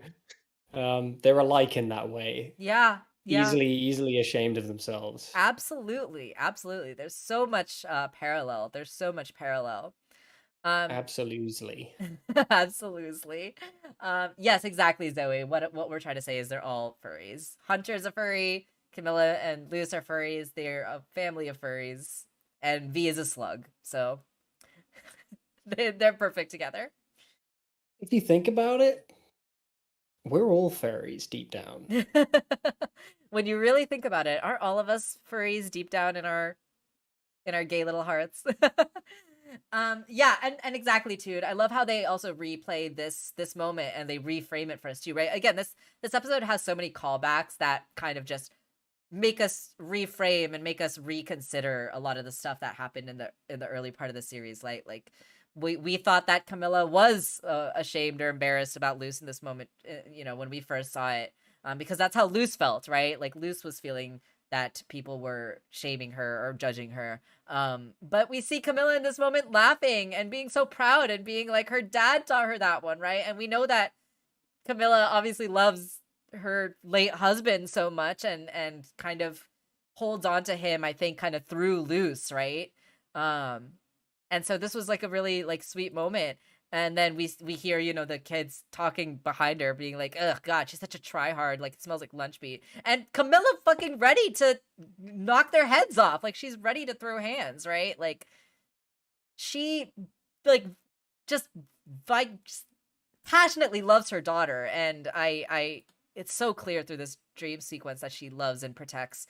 She wants to love and protect her daughter so much. And this scene, right, with the principal, and this one really, like I was saying before, takes into account that visual aspect, right? That kind of metaphorical, subtle storytelling uh stuff that's going on here, with the principal being like this big, larger, imposing figure, being like backlit, right? His face like kind of all in shadow, and um this feeling of like pressuring. It almost looks like an interrogation room, with how Yeah. it's like the lighting is and everything, especially with like the harsh red lighting. And so, just like we feel that pressure that Camilla is on, right? Especially with this like high angle, and her feeling like closed off, and just like we feel the pressure that she's under, right? It Through the reminds way me of that this Neon is. Genesis Evangelion. Yeah, yeah, absolutely, absolutely. Friggin' Shinji's dad. Get in the robot, Camila. Yeah, yeah, absolutely, absolutely. And then we get this reveal, right? Didn't you say you were bullied in high school, Mrs. Noseda? And then with the Can we just address the fact that that's like crossing so many personal boundaries? Like, right? Fuck this don't say principal. that. Fuck off. I mean, you can't because he's dead because he got bitten by a snake right in the face. So he's definitely deceased. Right. He fucking died. We don't see him in this episode except for in a dream sequence. He's definitely dead. Yeah, yeah, 100%, 100%. But yeah, Um, like don't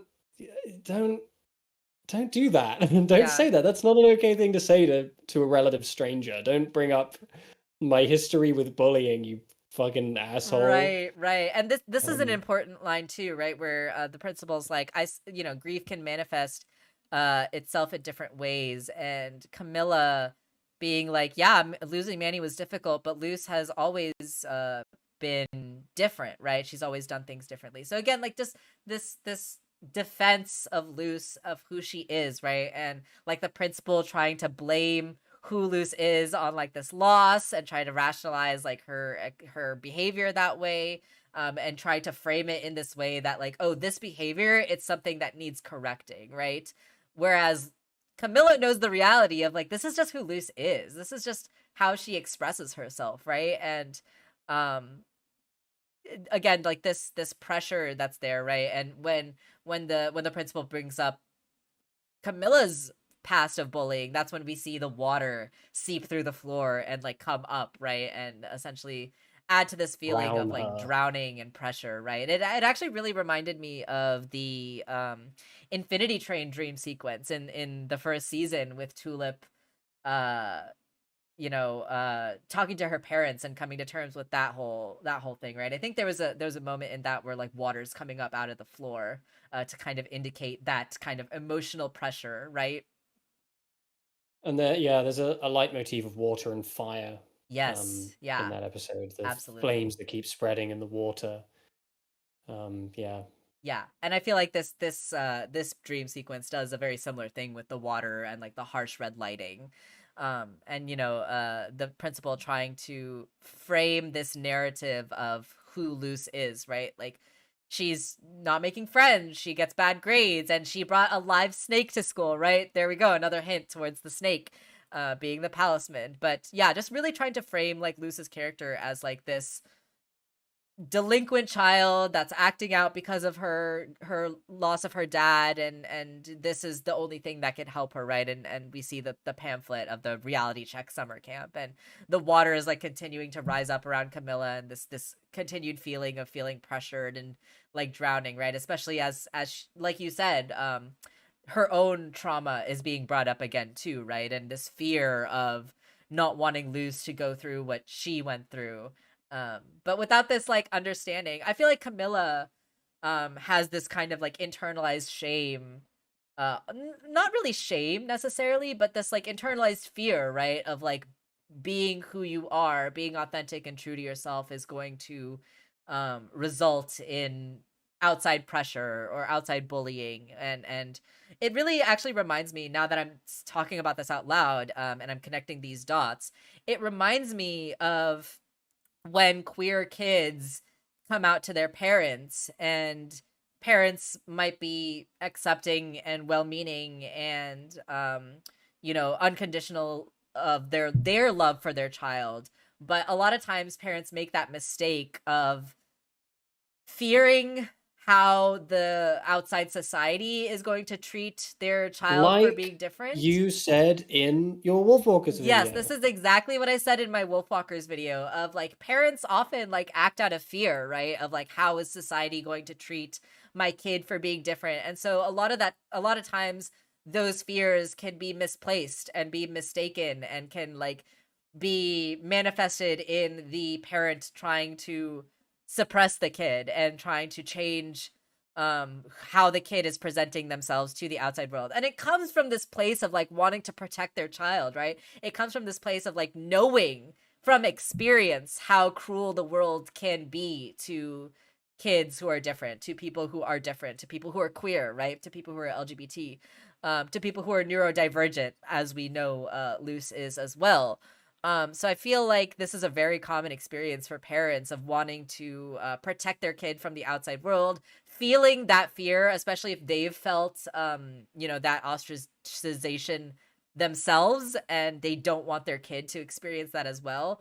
And so these fears can often manifest in these misplaced actions, which is, yeah, something I talk about in the Wolfwalkers video as well. Again, like the parallels between um, the parent and child, and that fear of not wanting the child to suffer in the same way as a parent does. But the miscommunication that can often come from that, right, where the parent is like, I want to protect my kid, but the kid kind of internalizes that as, my parent doesn't want me to be who I am, right? Like my parent Mm. wants me to hide my true self, and that miscommunication can often lead to these like internalized feelings of shame and um feeling like my parent like doesn't accept me, right? So I really love that we are getting this context from Camilla, that this is something that she personally went through herself, that she actually felt through her own experiences, and this is a very real trauma for her that she wants to protect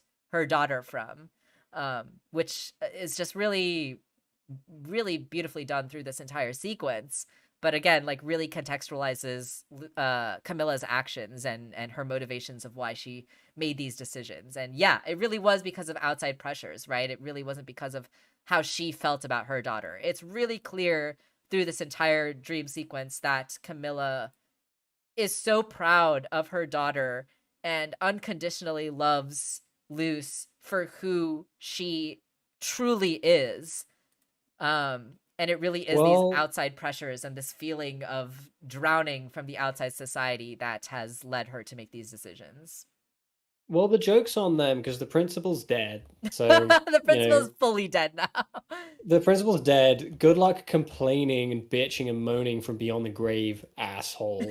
Exactly, Fucking bell end. exactly. Yeah, I mean, I do feel like the characters, I feel like Maeve and Robin would slot so comfortably into this show. Right, absolutely. But they can't because Maeve would kill Bellows in seconds and he wouldn't survive. Absolutely. She'd kill him in seconds and it'd be over, and you can't have that. You need there to be a threat. Exactly, exactly. Yeah, Maeve is just like, she's got experience with fucking up colonizers, you know, she would take them out in a second. She's really good. I mean, as a duo, Robin has that capacity for like really skillful strategic thinking that Right. just like Bellows can't handle that. Not at all. Nope. You know, did you see the efficiency with which she led those wolves? Yeah. Bellows can't even get his own men to stop from defecting and turning into friggin' Dennis Hopper from Easy Rider. Like, like that asshole hasn't got a friggin' clue what he's doing. Oh my gosh. You The guys, only reason he's won thus far is because he's up against people who aren't magical wolf babs exactly. with the power Y'all, of if you gay. have not watched Wolfwalkers yet, please watch Wolfwalkers. If you guys love Owl House, you guys will love, love, love Wolfwalkers. There's a lot. It's perfect. It's a perfect movie. I don't know what else to say. It's literally the perfect movie. It's Watch a the perfect movie. movie and then watch Tom's video that he did on the movie and then watch my video in that order. It's an excellent film, and it has a yeah it's that autumnal fall aesthetic as well. Yeah, They have that totally. in common. Totally, totally. This spoopy season. Yeah. I'm reading the chat here. Rooster is talking about their experiences. You know, it was painful to watch what was done, considering what was done to fix me. You know, fix your freak kid. Yeah, I feel like especially for us who are queer or neurodivergent or you know people of color or you know those of us who have these kind of generational family traumas, I feel like this is very relatable to us, and especially you know, parents, you know, I don't know if Camilla is like first generation or second generation, but you know, she's obviously a parent of color. But I feel like, you know, in my experience being a first generation kid of immigrants, there's Yeah. also this additional pressure, right? Of like, you know, we came to this country with nothing and we have to Yeah. make the most of what we have, right? Um, I had it a lot with autism yeah, I'm sure. as I'm well. sure. And it's funny how the language that gets thrown around with it, uh, and the way they measure you. After I got to a certain age and I started to fit more comfortably into what they wanted me to be, they started describing me as less autistic, and it's like, Ugh, well, who says that? bullshit. Such fucking bullshit. What are you talking about? Yeah, yeah, that's like Don't not say a that. thing. That's not Not a how it thing. works. That's not how it works at all. Yeah, so I feel like a lot of us, you know, who are neurodivergent or queer or, you know, parents or family from immigrant families, right? I feel like a lot of us can relate to the family dynamics that are happening with Luz and her parent here. What's going Yeah. on with Camilla. I feel like it's really grounded. It's a really grounded experience. And Camilla, again, she's peak mom, best mom, S tier mom. Mom, I would like to just protect, honestly. She's amazing. Yeah, I'm and trying to just imagine. I'm trying to picture that as an acronym. milk. Mom, I would like to protect.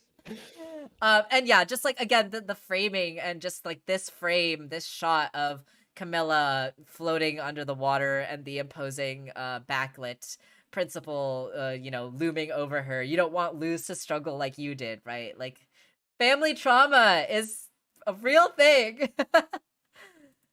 Well, I wouldn't want you to struggle while you're being assaulted by a snake, Yeah, but I'm sure you did. yeah, I'm sure I'm you struggled until the life left your pathetic body. also, can we talk about that the fact that Camilla has a picture of her and V up on the wall, just it's just the two of them together. Like that's so freaking wholesome and adorable. I love that.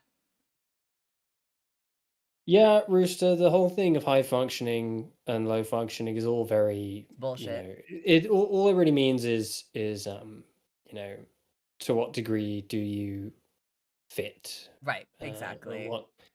what they want, and it's it's whatever. Like Yeah, because the experiential the experiential lived the lived experience of it is so different from person to person. Everybody, absolutely. even Absolutely. people who would be considered quote unquote high functioning have things that just certain things that make certain parts of their life really challenging, really difficult. Yeah. Um, so Yeah. I can't fix it for you, but I think you'll figure it out. You will. There will always come a time when you figure out who you are, not because of who other people want you to be, but because of who you want to be and who you're comfortable with being, and you'll figure that out. It'll happen. Exactly. Absolutely. Well said. Luz comes in and, we know that she's feeling guilty. She's feeling like she's to blame for all these things. And, she asks her mom, like, why haven't you been mad at me? I think like she's so like wanting that, validation of like Mhm. the fact that she thinks that everyone's mad at her. She thinks that people are gonna hate her, right? Like she's like looking for that validation almost from her mom, right? And I love that her mom just like responds with like nothing but unconditional love, right? Like, yeah, I've been terrified, um and she has nothing but like love and empathy, right? Like she says, I do understand what it's like to want to run away, which is especially powerful considering the dream sequence that we just had with her, and how we are fully understanding the context of this line now, right? Like, yes, we know how much Camilla has been through now. Yeah, and it kind of makes me wonder if she herself is neurodivergent. Yeah, yeah, totally could You be. know, and it kind of makes me wonder if that plays at all into how pragmatic she is after having kind of come from a generation where the concept of neurodivergency was so not talked about. Yeah, yeah. Um, but yeah, just speculation. It's just speculation. Yeah, no, absolutely. I feel like it's very real, not to get personal here for just a minute, but those of you who know me, I haven't talked about this really publicly yet, because I just like haven't really been ready. I'm still kind of processing everything. But for those of you who know me, know that I have ADHD, and I did not know that I had ADHD until last year, when I was 27. And I went through my entire life and a big chunk of my adult life struggling with ADHD without even knowing that that was what I had. And, ever since I got diagnosed and realized that so many things from my past like make so much sense now, considering the fact that like I've had ADHD my whole entire life.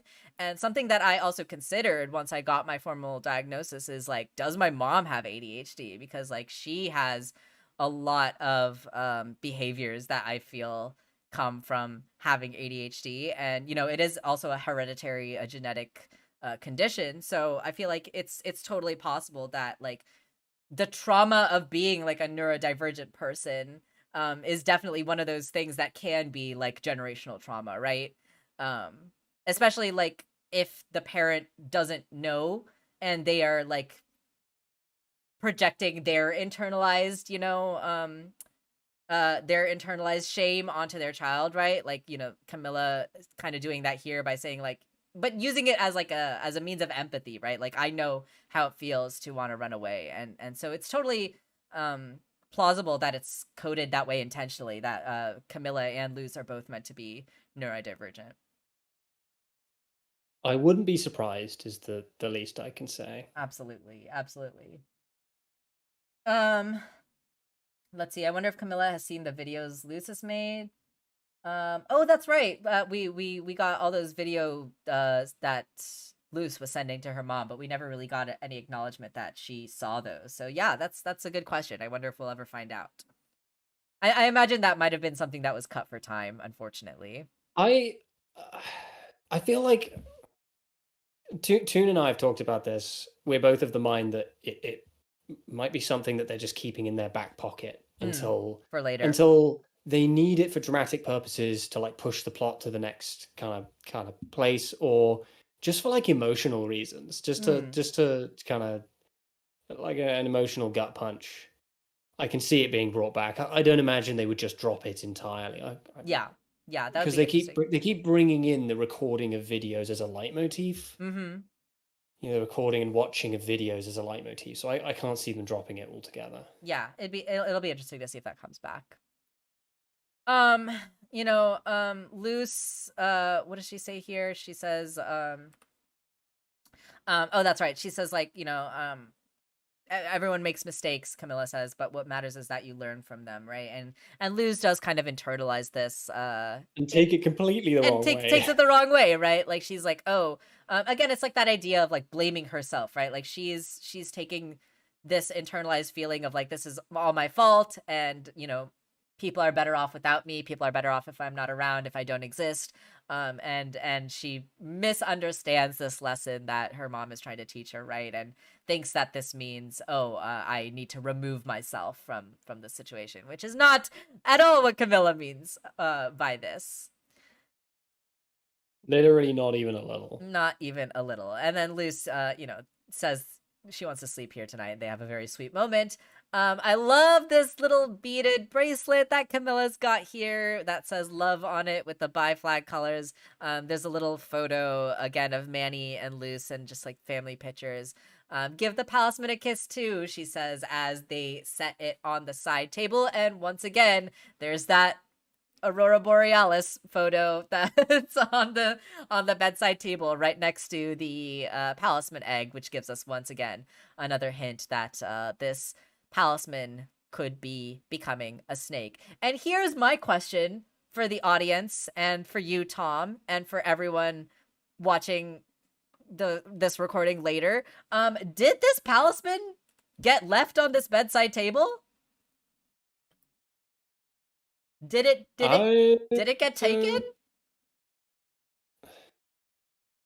Oh yeah. That I is don't my know. question. I mean, because they haven't. They bring it with. They've been to the. Have they been to the vet yet? Because she brings it with her to the vet.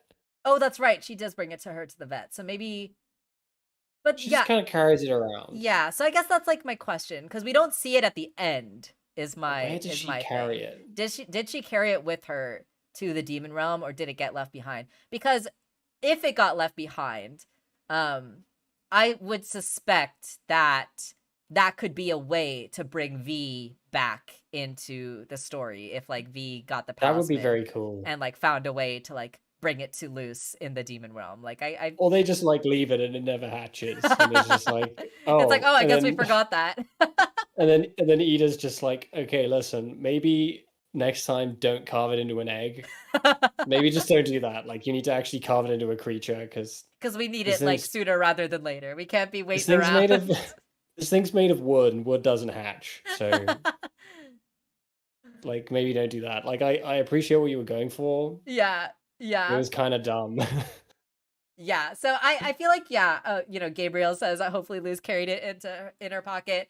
Yeah, maybe she carried it with her, but the fact that we don't see it at the very end makes me just like question, like, did this egg get left behind, or because like if it did get left behind, I feel like that could be a way to bring V back into the story, kind of similar to Steven Universe, right, with Peridot and Lapis and Connie kind of coming into the story with the watermelon Stevens and everything. So yeah, I don't know, maybe it's a question I had at Oh, the end of the that's episode. escapism. Yeah, and That's escapism. this It friggin' all song that ties together. I just did a cover of. Exactly. It all Um, comes full circle just like a snake. that's not. No, that's Yes. not.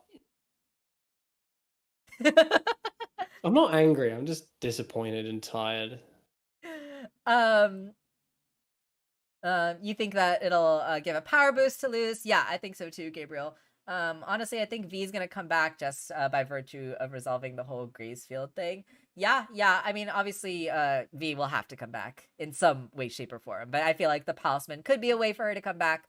But yeah, we'll see, we'll see, we'll see. Also, hello, You Barbara. know, you know, in Adventure Time when the Ice King goes on like this huge adventure to try and bring his fanfic to life. Yes, yeah. What if it were like that, and it's just like an egg with arms and legs? Like they've been goading us on with the snake imagery as a red herring, and there's just an fucking It's just stupid ass. it just like pops out feet and hands and like eyeballs, and it's just like a sentient Humpty Dumpty. This is a freaking Humpty Dumpty. Oh my And they're gosh. just kind of looking at it, and I'm like, oh, Oh my gosh. I'm kind of imagining it as like the color clock car guy from Infinity Train, where it's just like a circle with like a face and his arms and legs are sticking out. that little shit. Oh my gosh. All right, so we are about 16 minutes into the episode, and this is the end of this scene. Actually, we get one more little hint, right? We get this pan out into the forest. We get one more ominous shot of the bellowscoop turning into this horrifying skeletal antler creature that's like glowing blue and creepily slinking off into the night. Yeah, the horror aspect and the creep aspect of this episode was really really well done as well, especially with like the deer and the antlers and everything. Like, so good, so well done. But we are about a third of the way through the episode, so I wanted to check in with you, Tom, and everyone. We've been talking for already a couple hours at this point. How are we feeling about where we're at? My throat kind of hurts. All right. I'm also kind of feeling like I am running out of steam soon too. So I feel like this is a good stopping point for us to put a pin in the episode. So most likely I'm thinking that we'll do this across 3 weeks. So next week we'll talk about like the middle section of the episode, and the week after that we'll finish it up and do the last part of the episode. But is there anything else that we missed from kind of this first third section that we wanted to bring up before we wrapped Um, up for today? I don't think there's anything specific, but I want to talk jet broadly about it for a second. Yeah, please. Because we were talking about this show very broadly yesterday and kind of our personal experiences with it. Um, and I'd said to you, The Owl House is a show I really, really, really like, but I do not love. Hmm. And that's like that is just simply one of those things that you can't quantify with like the quality of a thing. Yeah, it's Do super you know what I mean? subjective. Like, Yeah, it's super subjective. It's not when I say I don't love something, that doesn't mean it doesn't meet some impossible threshold for me. It just simply means it doesn't appeal to enough of my personal proclivities. yeah, And a lot of that had to do with the second season and the way the second season was handled, which was, obviously not ideal for anyone involved in the creation of that totally, season because of behind the scenes meddling. totally. Um, but I did love season one. Like when I watched all of season one, I was just in love with the show. I'm actually probably one of the only people on the planet who likes season one more than season two, and I Right. stand by that. I think season one is very different to season two, but it's like a great, wonderful, kind of perfect little package of what it is.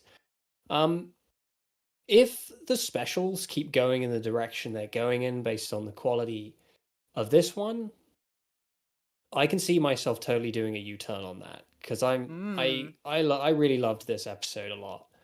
Um, I'm not saying it's flawless, but I just don't care. Like there's certain Yeah. things in it where you can point at it and you can be like, oh, they had to go over that for time, or that had to be condensed, or this is rushed, or I don't care. I don't Yeah. care. Yeah. Absolutely. The stuff they did well in this episode was done so well.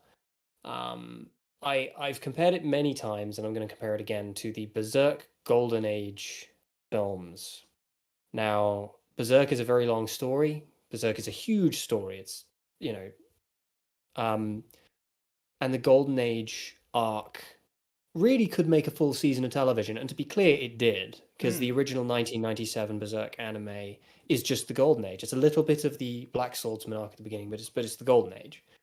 Um, and later that was adapted into 3 films of a similar length to these, where they vary in length, but they're not quite feature length. They're 3 specials basically, mm. and those films kind of proved to me that you really can take the most essential, most like emotionally important aspects of a story, and it's completely possible to tell it in a satisfying way over the course of 3 specials. Yeah, Um, so I really don't think we have any reason to be concerned about how this story is going to conclude. Three yeah, specials, I think, is more than enough to tell a satisfying story.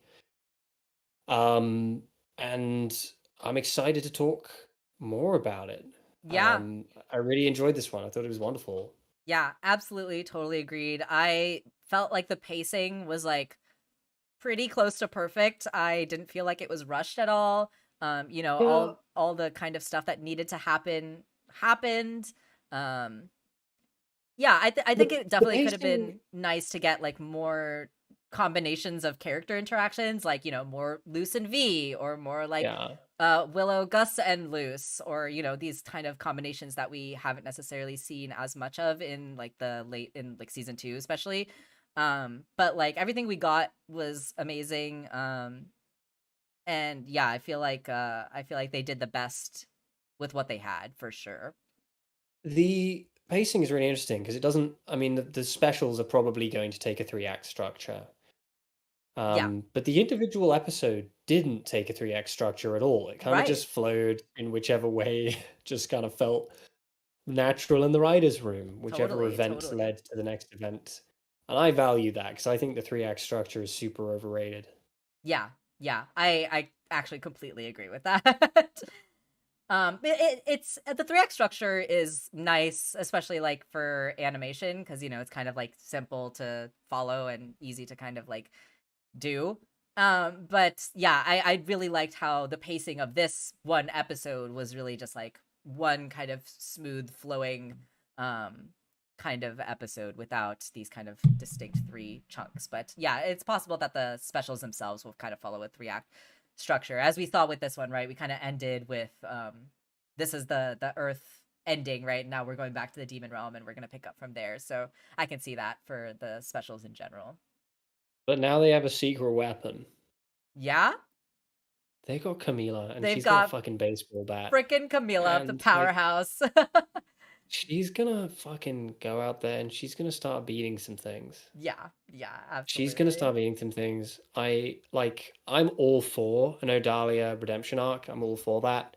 But at the same time, I wouldn't be opposed to Camila just friggin' curb stomping her. Yeah, yeah, I think we would all be Oh, okay with that. I hear you tried to kill. I hear you tried to kill my daughter. Interesting, Interesting. interesting creative choice you took there. I have some Care to criticism from elaborate? that. Yeah. She says as she like flexes her rippling biceps. Wha-bam! She does that move where she crosses her arms and it just like accentuates the muscles. Oh my god, yes. Um, Camilla, frickin' and she's badass. just like totally ready to end that woman's whole I'm career. ready for it. I'm ready for it. Also, hello. I think Thais is how you pronounce your username. I'm so sorry. I learned it during the last streams and then I forgot. But yes, thank you for stopping by. The spooky vibes are so perfect for October, especially these creepy. Also, I like didn't really fully wrap my head around what Bellos was like freaking even doing, but he He's seems to absorbing the he's absorbing the matter. He's like peeling absorbing like the skeletons, the right? Like it's so it's not the creepy. skeletons, he's leaving the skeletons behind. He's Oh, killing the that's right. That's creatures and right. absorbing their flesh, That's what I mean. Like he which is really macabre. it really is. It's so freaking unsettling. It's so creepy. I mean, we've all Especially been there, yeah. it's been you're a little drunk, crazy night out. You just start rending the flesh from the bones of various woodland creatures. As you We've do. I don't want to be getting on my high horse because we've all been in that situation once Yeah. or twice in our life. More than we care to admit, I think. Yeah. What the fuck am I talking about? Who knows? Let's wrap this up. We're rambling on at this point. So yeah, we'll talk more about the special in the next coming weeks. I will post some announcements in later in the week in the Discord and on my Twitter, and you'll be able to set a reminder on YouTube once I get that set up. So be sure to put all your little notifications on if you don't want to miss it. We'll be doing it at the same time next week, Sunday. What's the date on Sunday? The 23rd. Sunday the 23rd at 11 a.m. Pacific time. We'll continue talking about the special. I am so excited to talk about these later scenes, especially towards the end, and how emotional that gets. But in the meantime, thank you all so much for stopping by today. It was so awesome to see the familiar faces as well as the new folks that stopped by. And hey, if you were just hanging around in the background, not in the chat, or if you're watching this video as a recording in the future, thank you so much again. I really, really appreciate it. Really means the world to me that you guys are willing to come back and hang out with us, even though we haven't been around during the break. So it really means a lot to me that you are willing to talk about this show more with us, because this has been a lot of fun for me, and I really love discussing the show with all of you. It's really, really awesome. So thank you again for stopping by and chatting with me. I hope that you'll be able to join us again next week. What else do I want to say? Check out Tom's video, Curmudgeon Media please. channel. Give it a Go like. watch it. Go listen to it. I worked really hard on it. It's amazing. I think Shia dropped it in the chat earlier, so scroll up and find that link. Give it a comment as well. Tell them we sent you, and yeah, I think that's pretty much it. Oh, also, I dropped a new video earlier this week. It's just like a quick little rambly video about like what I have in store for the future of the channel, kind of some thoughts and some ideas that I have, as well as like some stuff that you can expect in the near future. So if you're interested and are curious about what you can expect in the future for this channel, you can check that out as well. And yeah, just thank you again for the support. And thank you, Shia, for modding as usual and for dropping all those links in the chat. It really means a lot to me and I appreciate it. All right, I think that's pretty much it for now. Yes, thank you, Shia, for dropping all those links. Definitely go check those out. Yeah, let's go ahead and wrap this up. Thank you guys again for being here. We'll see you next week. I might do a random impromptu stream during the week as well. I'll let you guys know if I do. And we'll see you next time. Stay safe and take care, everyone. Bye.